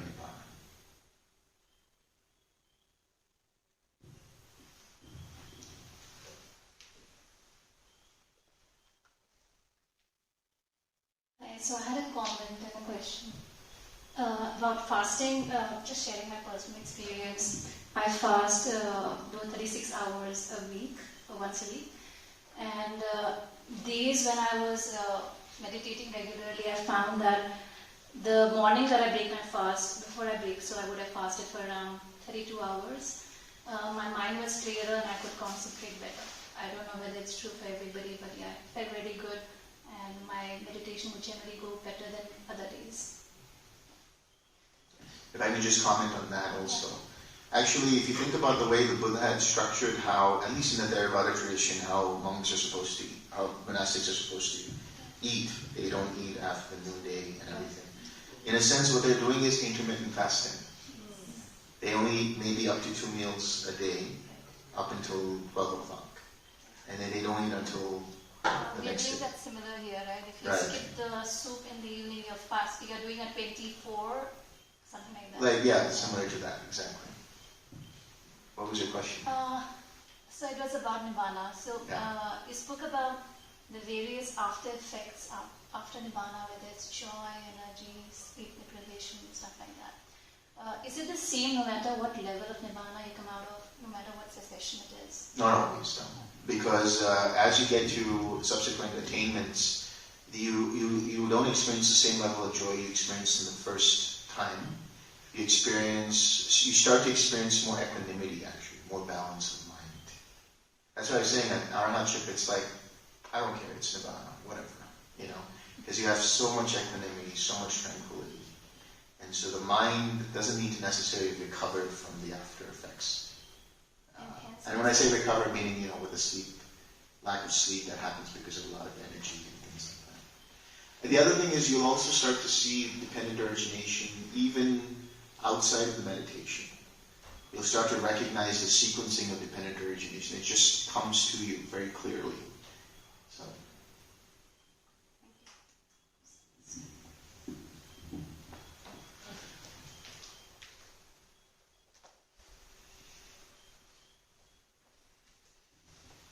So I got another question that popped up in my mind. So in the case of who attained higher states, they can see the people, their past karma and their current karma, and they can also even notice somebody are going in wrong direction. Probably it can be possible that they can just judge, they can see exactly what stream they are going. How they manage the judging and compassion, is it always come in the moment? Oh, they never judge. One thing you have to understand, they never judge. But if the person is immediately about to break a precept, they do every effort to prevent them from breaking that precept. In the case of, for example, the Buddha and Angulimala, he saw that Angulimala was going to then kill his mother. So he stepped in and he said, and he gave him the discourse. And Angulimala let go of his old ways and then joined the Sangha. So they never judge what a person is doing, but they know, okay, this person might be going in this direction. Sometimes, like parents, they have to just allow that person to do what they're doing so that they learn from that experience. You can't always prevent them from doing what they want to do. And I have some friends, very good friends, but they break precepts. Especially alcohol, which is kind of common in the society right now. I can't say that you don't drink. He knows that I don't recommend to drink. These kind of situations are quite common, and how to help other people. If you say that I don't want to be with you if you don't. You know how when somebody goes to buy cigarettes and they have those pictures of lung cancer and all that, just carry cards with you. And when they're about to order a drink, just give them that one card. Take a look at this. This is what happens when you drink alcohol. No, I'm just joking. But that's their choice. That's their choice. You could always say, hey, maybe you want to not drink, just suggest it a couple of times. That's the part of the beautiful friendship, Kalyana Metta, is you try to help them out of breaking precepts. But ultimately the choice always is theirs.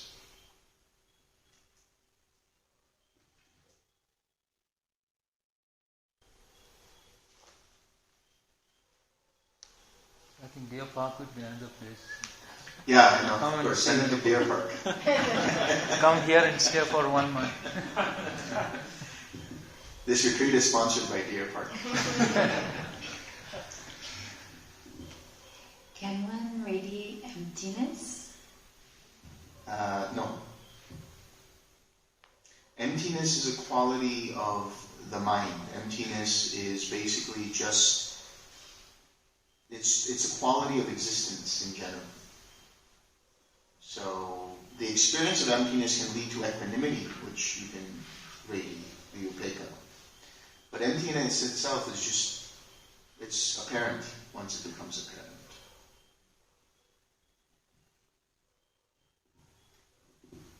So, in my meditation, the 6 hours are going well, and I come back, but sometimes I don't know what my object is because I'm in nothingness. So what? I don't know where to land.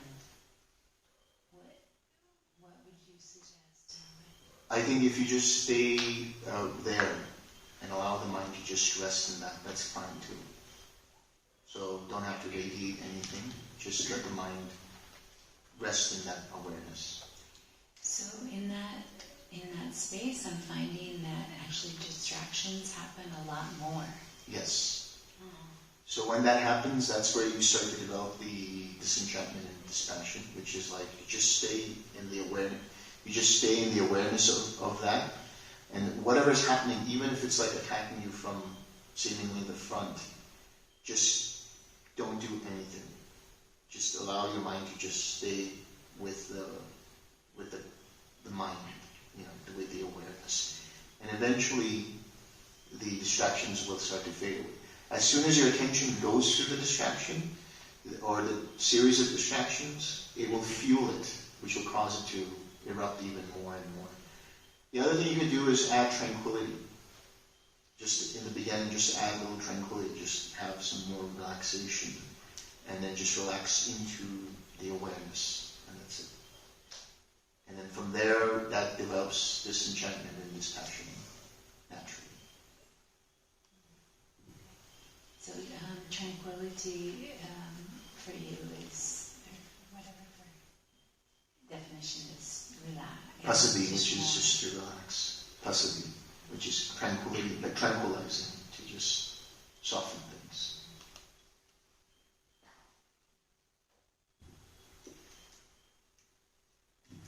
How about adding a little bit of anapanasati instructions, like breathing out, tranquilize mental or bodily formations?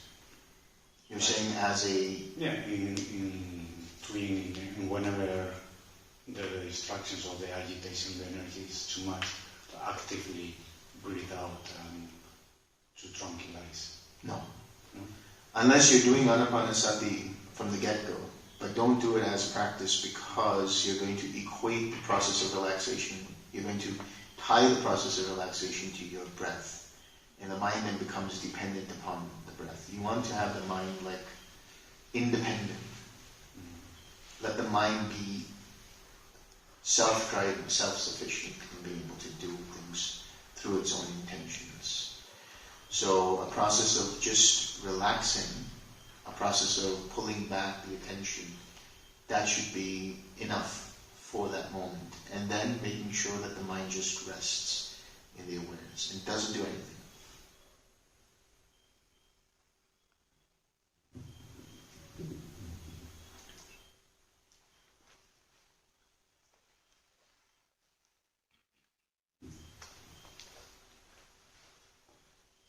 So I have a couple of questions.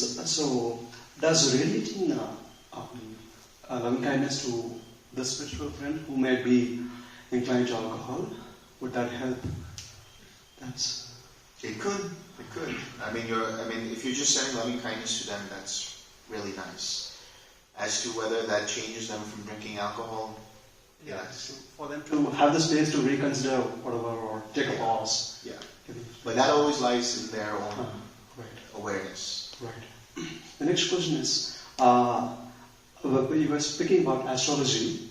Does it become invalid at some point during our progress in meditation? Yes. Because,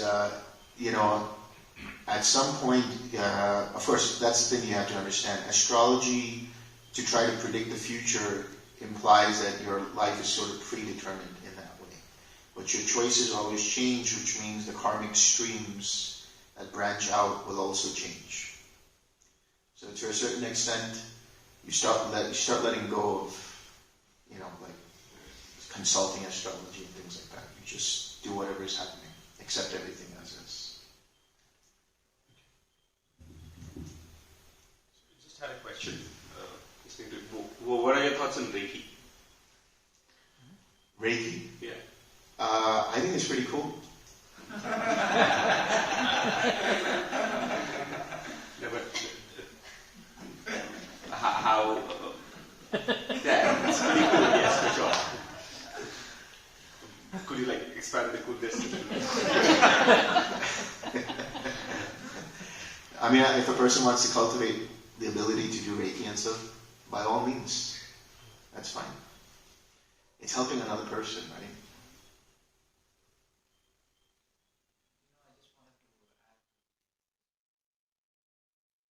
Sometimes the Guru says, if you are practicing Reiki, that's his interpretation. I'm just parroting it. He says that you have to be careful because you are altering that person's karma. So, and you should be also sometimes willing to take their karma. To what extent, we don't know. Yeah, I don't know about that because I would say, when it comes to karma is always changing, and the thing about karma is it can change dependent upon a person's choice, dependent upon outside environment, dependent upon climate, dependent upon a person's illness or non-illness, depending upon a lot of different things. Whether it alters their karma, you couldn't really know unless you actually saw their karma. But as you take on another's karma and things like that, I think it's just a process again of dedicating merit. That's it. If you look at it in that light, then it's just like whatever wholesome deeds I've done, may the merit of that go to that person. That's it. Pretty cool. Yeah, it is pretty cool. Can you explain what is compassion exactly? Yeah. Compassion it's a mindset, and compassion is the ability to recognize the suffering in another being because you understand your own suffering. And then not having sympathy for them, but a level of empathy. That level of empathy is basically understanding their suffering because you've had some kind of suffering similar to theirs. But beyond that, compassion is also wishing them to be free of suffering, one, mentally, but being able to facilitate the ability for them to come out of their suffering. But I also talked about how you don't want to do it in such a way that you become a crutch. And then they always depend on you whenever they're suffering to be like, okay, show me what I should do, and then you have to do the actions. Empower them to take the actions to come out of their suffering. Whatever that means when you say empower. Give them the tools, give them the information, be a support system, be there just listening. The process of just listening to a person is compassion in action. Many people just want to speak and be heard.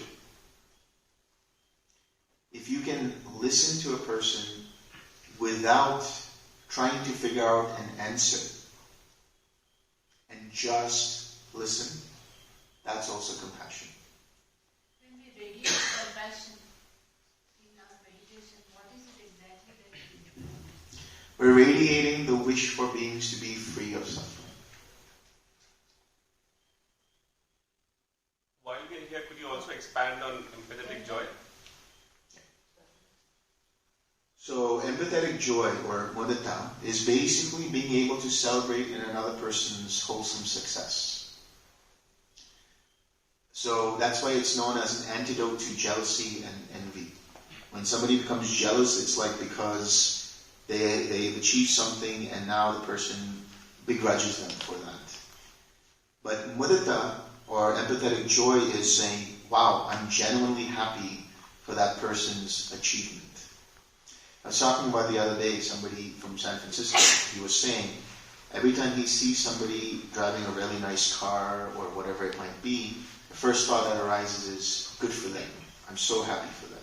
That's empathetic joy. How do you radiate it? That is like understanding that, okay, there are beings who experience joy and you're happy for them.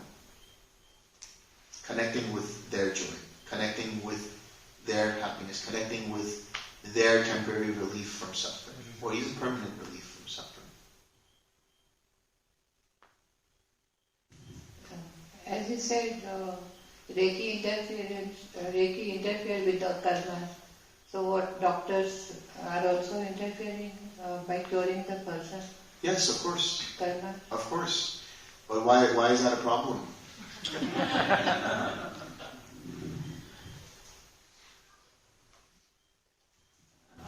Yeah. How do we know that our metta is reaching to the people we are sending to?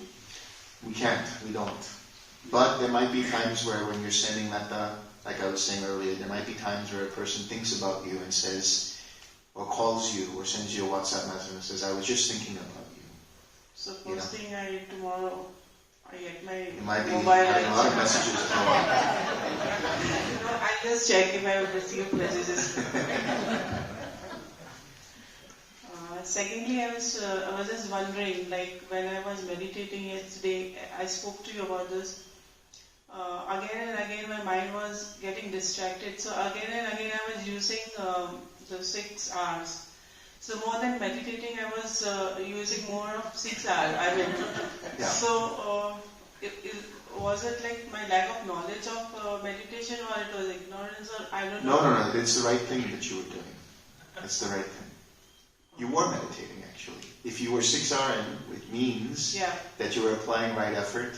You had the mindfulness to recognize that you lost it, and you came back. It might take 100 times a minute. But then I was getting very bored by giving 6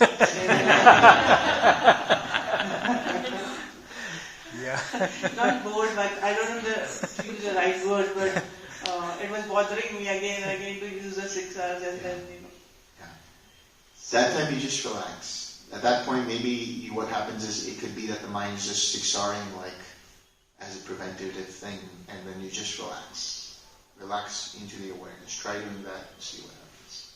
Thank you. You don't have to 6 hour every thought. You have to 6 hour every thought as long as you're still with the field of awareness. And sometimes people say like, "Oh, it was a bad session because I was 6 houring a lot." But if you were 6 houring a lot, it's actually a good session. Yeah. What is restlessness? How to handle that restlessness? Restlessness is basically an imbalance in energy, whether it's sloth and torpor or restlessness. Basically, restlessness means that there's too much energy in the mind. And that arises because the mind is trying too hard, or the mind is focusing too much. And then there's all of this agitation coming up. So when that happens, then you, like I said, pull back your attention and relax. Then you rebalance the energy so that instead of having too much energy, the energy kind of counters back to being in the middle. So if you find that happening, then all you have to do is just pull back your attention and relax. That's it. The book, it also says restlessness, or maybe it was a meditator's experience, restlessness is putting the mind into the future or planning. Yes, restlessness can arise. Okay, that's the restlessness and remorse that we were talking about the other day. Restlessness in terms of anxiety about the future, remorse in terms of guilt about the past. Others? Can you talk a little bit about karma purification and techniques of karma purification? Karma is to be experienced all the time. Right now also you're experiencing karma. Your karma brought you here. Karma will take you other places. Karma cannot be purified in the sense of doing sacrifices and all of these other things. Karma can be let go by understanding it as being an impersonal process and not clinging to it. Remember I was talking about in terms of hindrances, old karma and new karma. Old karma is that which you inherit, and now this is all old karma. If you take it personally and keep acting from there, you just add to that repository of karma. But if you want to let go of that karma, you see it for what it is, detach from it, use the 6 R's. So all the techniques of the Vajrasattva, for example, in Tibetan Buddhism. I'm not familiar with that. What is that? Karma purification. How do you know that your karma has been purified? You trust. Right? And what I'm saying here is there's a practical application using the right effort to be able to let go of the ingredients for continuing that karma, which is clinging, which is craving, clinging, and becoming. That delineation point between old karma and new karma is the feeling and the craving. It bridges the underlying tendency. Everything you're experiencing right now is a result of old karma. How you choose to take it will then determine whether you crave, cling, and become, which can lead to furtherance of that karma. That's the purification insofar as letting it go, letting it be as it is. In the Suttas, the Buddha talks about the Eightfold Path as being the path leading to the cessation of karma as well. Because when you have right speech, that doesn't create new karma. Any karma that leads to renewal of being. When you have right action, that doesn't lead to any new karma, to the renewal of further being, and so on and so forth. So it's seen as more of a non-continuance of already old karma. There was a group at the time of the Buddha that there's many suttas where the Buddha has interactions with the Jains. And the Jains held this belief that they needed to purify all of their karma, and that's how they got enlightened. And he was really hard on the Jains, actually. You don't hear the Buddha going and picking fights very often, but with the Jains, he was frustrated with, or not frustrated. Oh, the start. In a way, in a Buddha type of way, he was unhappy with them because of how much suffering they were causing themselves, and that view was causing others. And that's why I asked that question. It's nothing that maybe it is purifying karma, but the question that he asked the Jains was, how do you know in this balance somewhere of karma, this kind of piggy bank of karma, how do you know how much is left or how much you've gone through? And there's another sutta where he goes to them and he basically says, so you believe that by experiencing painful feelings that you're purifying your karma, and these painful feelings come from previous bad actions, right? And they say, yes. And he said, well, you must have done something really terrible to be born a Jain then. Because they're causing themselves pain. Let go of the pain. To, in theory, let go of pain that they caused themselves in the past. So, all of that's just to say that the view that you need to somehow, purify yourself is, explicitly denounced by the Buddha over and over again. If you read the chapter on karma, I don't know how far you've gotten in Mind Without Craving book, but there are certain suttas that it talks about which you can go to and you can see where the Buddha talks about how to deal with karma. And there is some description of karma and rebirth in that chapter, so have a look and review it. Speaking of purification, I wanted to actually talk about restlessness. I found today, I had an insight that once sila is pure, which personally I feel like I am working on purifying, there's a level of purification that is happening here. And so restlessness still came up, and I realized it was an uninvestigated thought.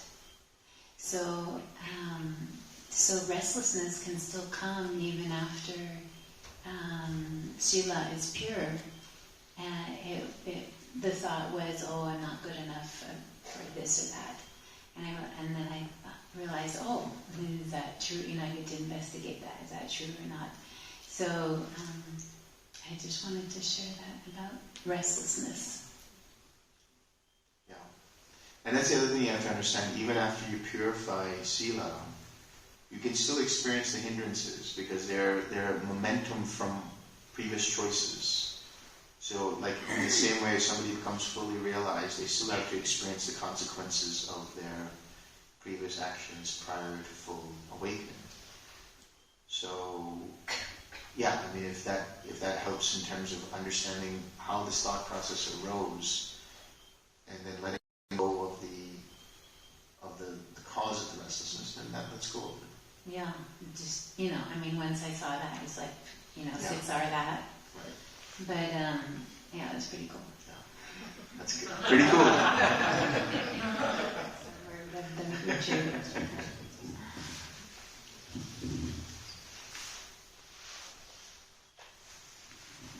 One basic question. Could you please enlist in whatever jhanic stage one is, and he should radiate conventionally like 4, 5, 6, 7, 8, up to 8.5. You want me to review the... No, just, is it possible to, taking our attention in all directions, is possible or required in which stage? Like that. Oh, you can do it from the first jhana onwards, that's fine. Up to eighth. In the eighth, you don't do any radiating. That's what, 6, 7, 8, we were just discussing and having a issue. By the time you're in the eighth, then you're just with quiet mind, no radiating going on. 7? In radiate, 7th you radiate equanimity, up to 7th. Okay.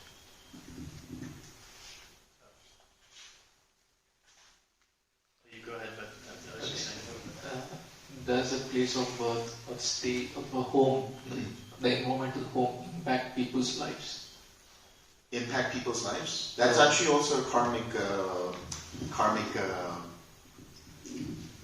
fruition, right? Where you're born and where you live, what kind of people you interact with, what kind of parents you have, what kind of upbringing you have. That's also all old karma.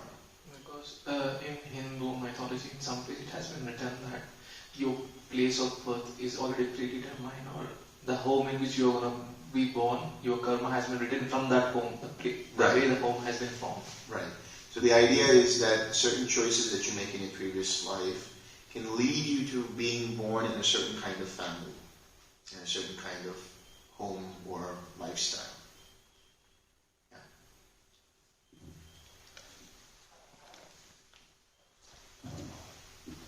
So thereby we are just confirming the societal structure, for that matter. We are what? Confirming the social, economical status of the people. Effectively, they have. Well, I mean, when you say confirming, how do you mean? Confirming, I mean, it is out of their stock of karmas. Right, exactly. Right.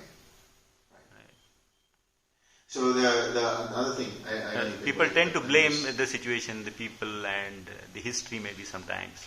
Yeah, it's a larger perspective. But the lesson to be learned about that is also this. There's the Buddha talked about 4 entry points and 4 exit points. In other words, a person comes into a life where it's very wholesome, but they can take that wholesome life and make it unwholesome and exit out unwholesome.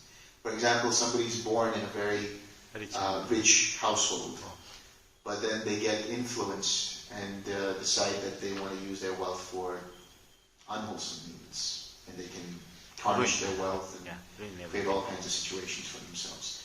Likewise, somebody can be in an unwholesome state, that is to say, maybe in a state of deprivation, in a state where things are not good, but that inspires them to lead a wholesome life, lead them out of, let's say, poverty or whatever that might be, and get inspired to uplift others in the community.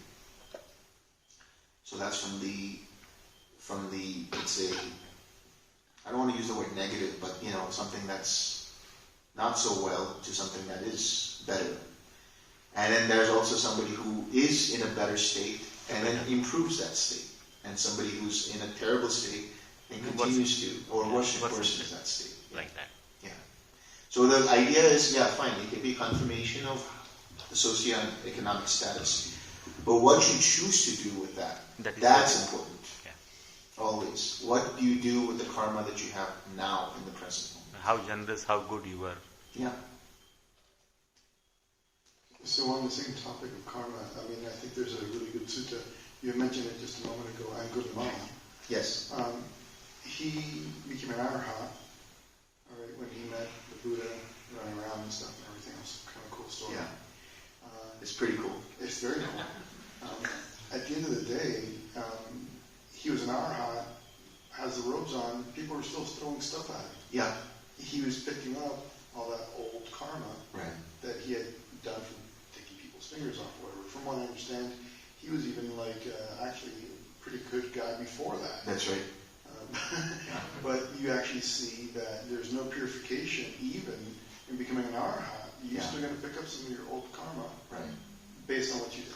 Moggallana is a prime example of this as well. I often quote Moggallana's example, which is actually where in a previous life, at some point, he killed his parents. Then the immediately effective karma, there are 5 immediately effective karmas that lead you to a state of hell. One of them is killing, your mother, another is killing your father, another is killing an arahant, another one is shedding the blood of a Buddha with the desire to harm them, and then creating a schism. So in doing that, it led him to an immediately effective karma of experiencing a hell realm. Fine. But the remnant of that karma was still there to the extent that even after lifetimes, the effect of that was, even after he became an arahant, he got beaten up by a rival community, which then he tried to evade them using his psychic powers. Eventually that failed him, and they beat him up till he died. And even the Buddha had back problems. Buddha would take rest and lie down because his back was hurting. And that was apparently from breaking someone's back in a past life. He was a wrestler. His famous move was the backbreaker.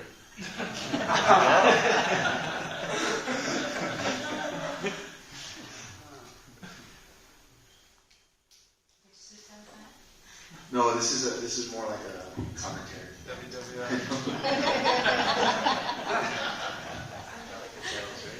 This is Jhana. But how Moggallana was so good to be a right or left hand of Buddha? Well, that was even after having such a bad karma, and this is also. This is a hopeful thing, right? That shows that your karma is changeable, and there's always hope for people, for anyone. Even Devadatta, right, who created a schism. Yes. Later on, they say it's said that he's going to become a Pacheka Buddha, or even Ajatashattu, who killed his own father. It says that later on he will become a Pacheka Buddha. So it's possible to kill an Arahant, but it's not possible to kill a Buddha. I don't think anyone is. Well, someone has attempted it, like Devadatta, but so far I don't think there has been any success. So this is a personal question, so you can skip it if you don't. I'm skipping it. Okay. All right, ask the question. Okay. So, in the morning, if you go to take a shower and there's no hot water, do you hesitate, or do you just take the shower with the cold water anyway? What I actually do is if it's like a really hot country like Cambodia and stuff, I take cold showers. If it's cool like over here, I'll take a warm shower, but I'll always finish it with a cold shower. Okay, so you don't really have to exercise awakened powers to do that. I just turned them off. Okay, and then so this was this is a follow-up on my question from yesterday. Maybe you answered it, but maybe I missed it. What is it that makes the cessation for stream entry easier than that of Anagami or Arahant? First time around, it's always easy because you don't know what to expect. Then once you know how the pathway is, then you kind of recognize the signposts.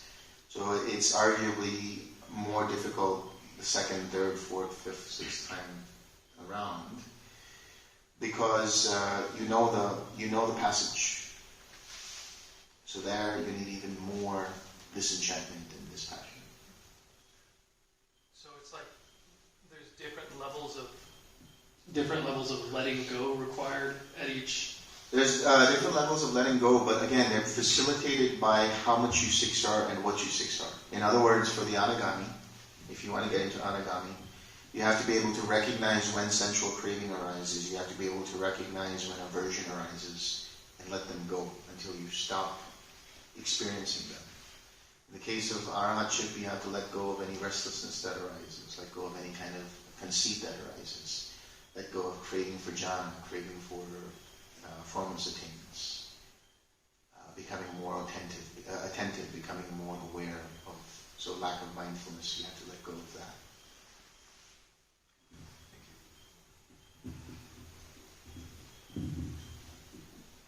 This is a follow-up question on that from Alice, Melbourne, Australia. She asked me to ask you this. What emphasis would you put on fruition as another peak experience? Because the commentaries or the Abhidhamma say, you need like 8 moments of cessation to get to arahantship.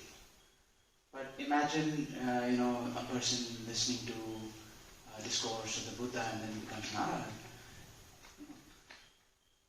Okay, personally I feel it's problematic to have 8 moments of boom, boom, boom, boom, boom, right? And then, okay, fine, I'm still standing. Or I'm still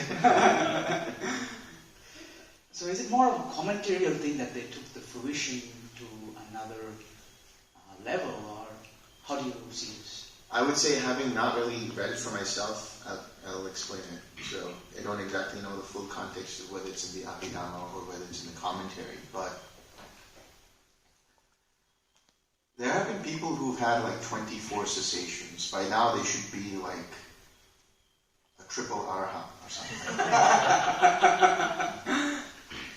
So the idea is, the way I look at it is, it's more about what happens in terms of what you do to keep letting go that leads to the cessation, not the cessation itself.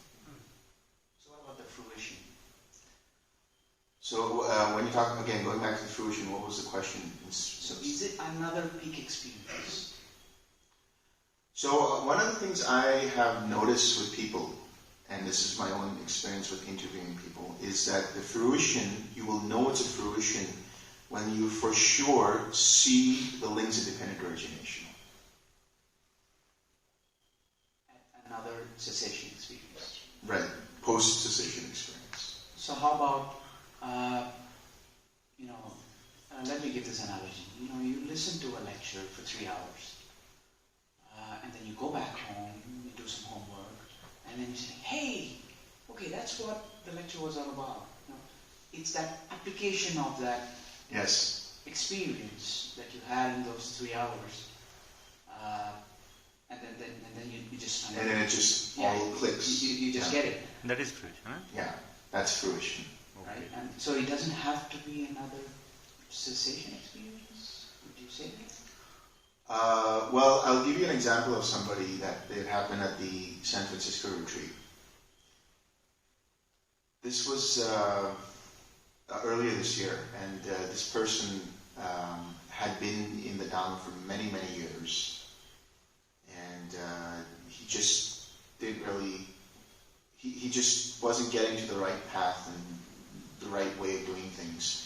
And he started doing this practice, and every time he did this practice, his arm was hurting, his leg was hurting. Finally, he was in a sling.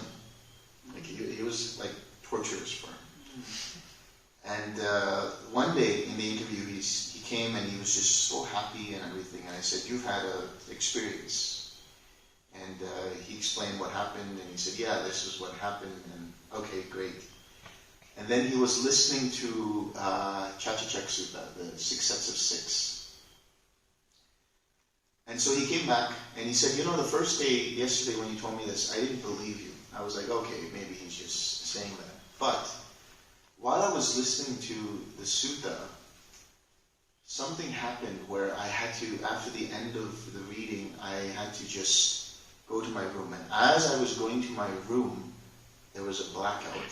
And I experienced this amazing joy, and everything just made sense.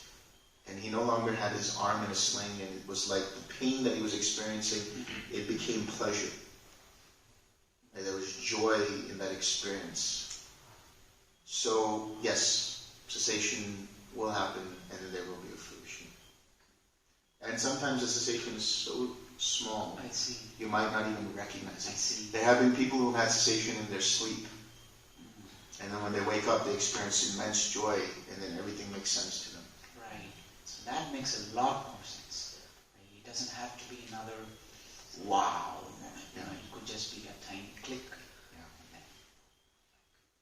Could you expand a bit more on what the links of dependent origination look like? Because I've heard it described as flickering in the eye or the ear, but there's just like so much flickering and. No. That flickering in the eye and the ear are mainly the infinite consciousnesses that we're seeing. But dependent origination, I'm not going to tell you guys what it is. Okay.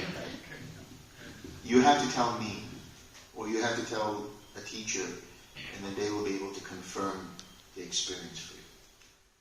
Otherwise, you guys are going to be looking for it, like, yeah, I saw it. You said, right before you answered that question, you said something about you believe that it's more due to the practice leading up to the cessation? Yes. Can you share that? Can you expand that more in real life? Yeah, in other words, like I said for the Anagami, right, they have to let go of craving, sensual craving, and aversion. Like in day-to-day life? So in day-to-day life, whenever you see sensual craving arising, you have to 6R, be able to keep practicing that, so that translates into when in a post-cessation experience, the mind naturally lets go of that fetter. You've built that natural tendency, that habit. It's a momentum. That's the cumulative effect of the practice. It leads to that breaking of the fetter. I will now summarize the Dhamma talk. Observe in 6R. Thank you. Sadhu.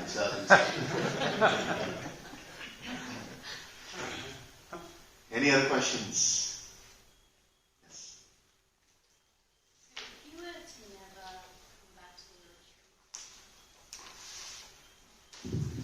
Say, for instance, whatever circumstances you were in, you never came back to a retreat, maybe you even never meditated ever again, but you worked on your ethics. Could you still attain an attainment? No, you still need to practice. You still need to practice.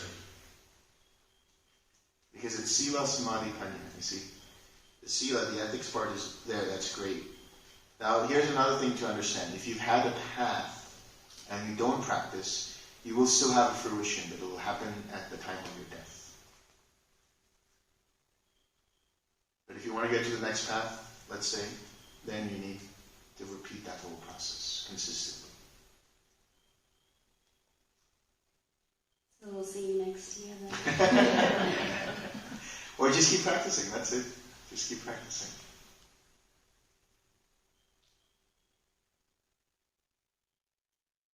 Alright, is that it?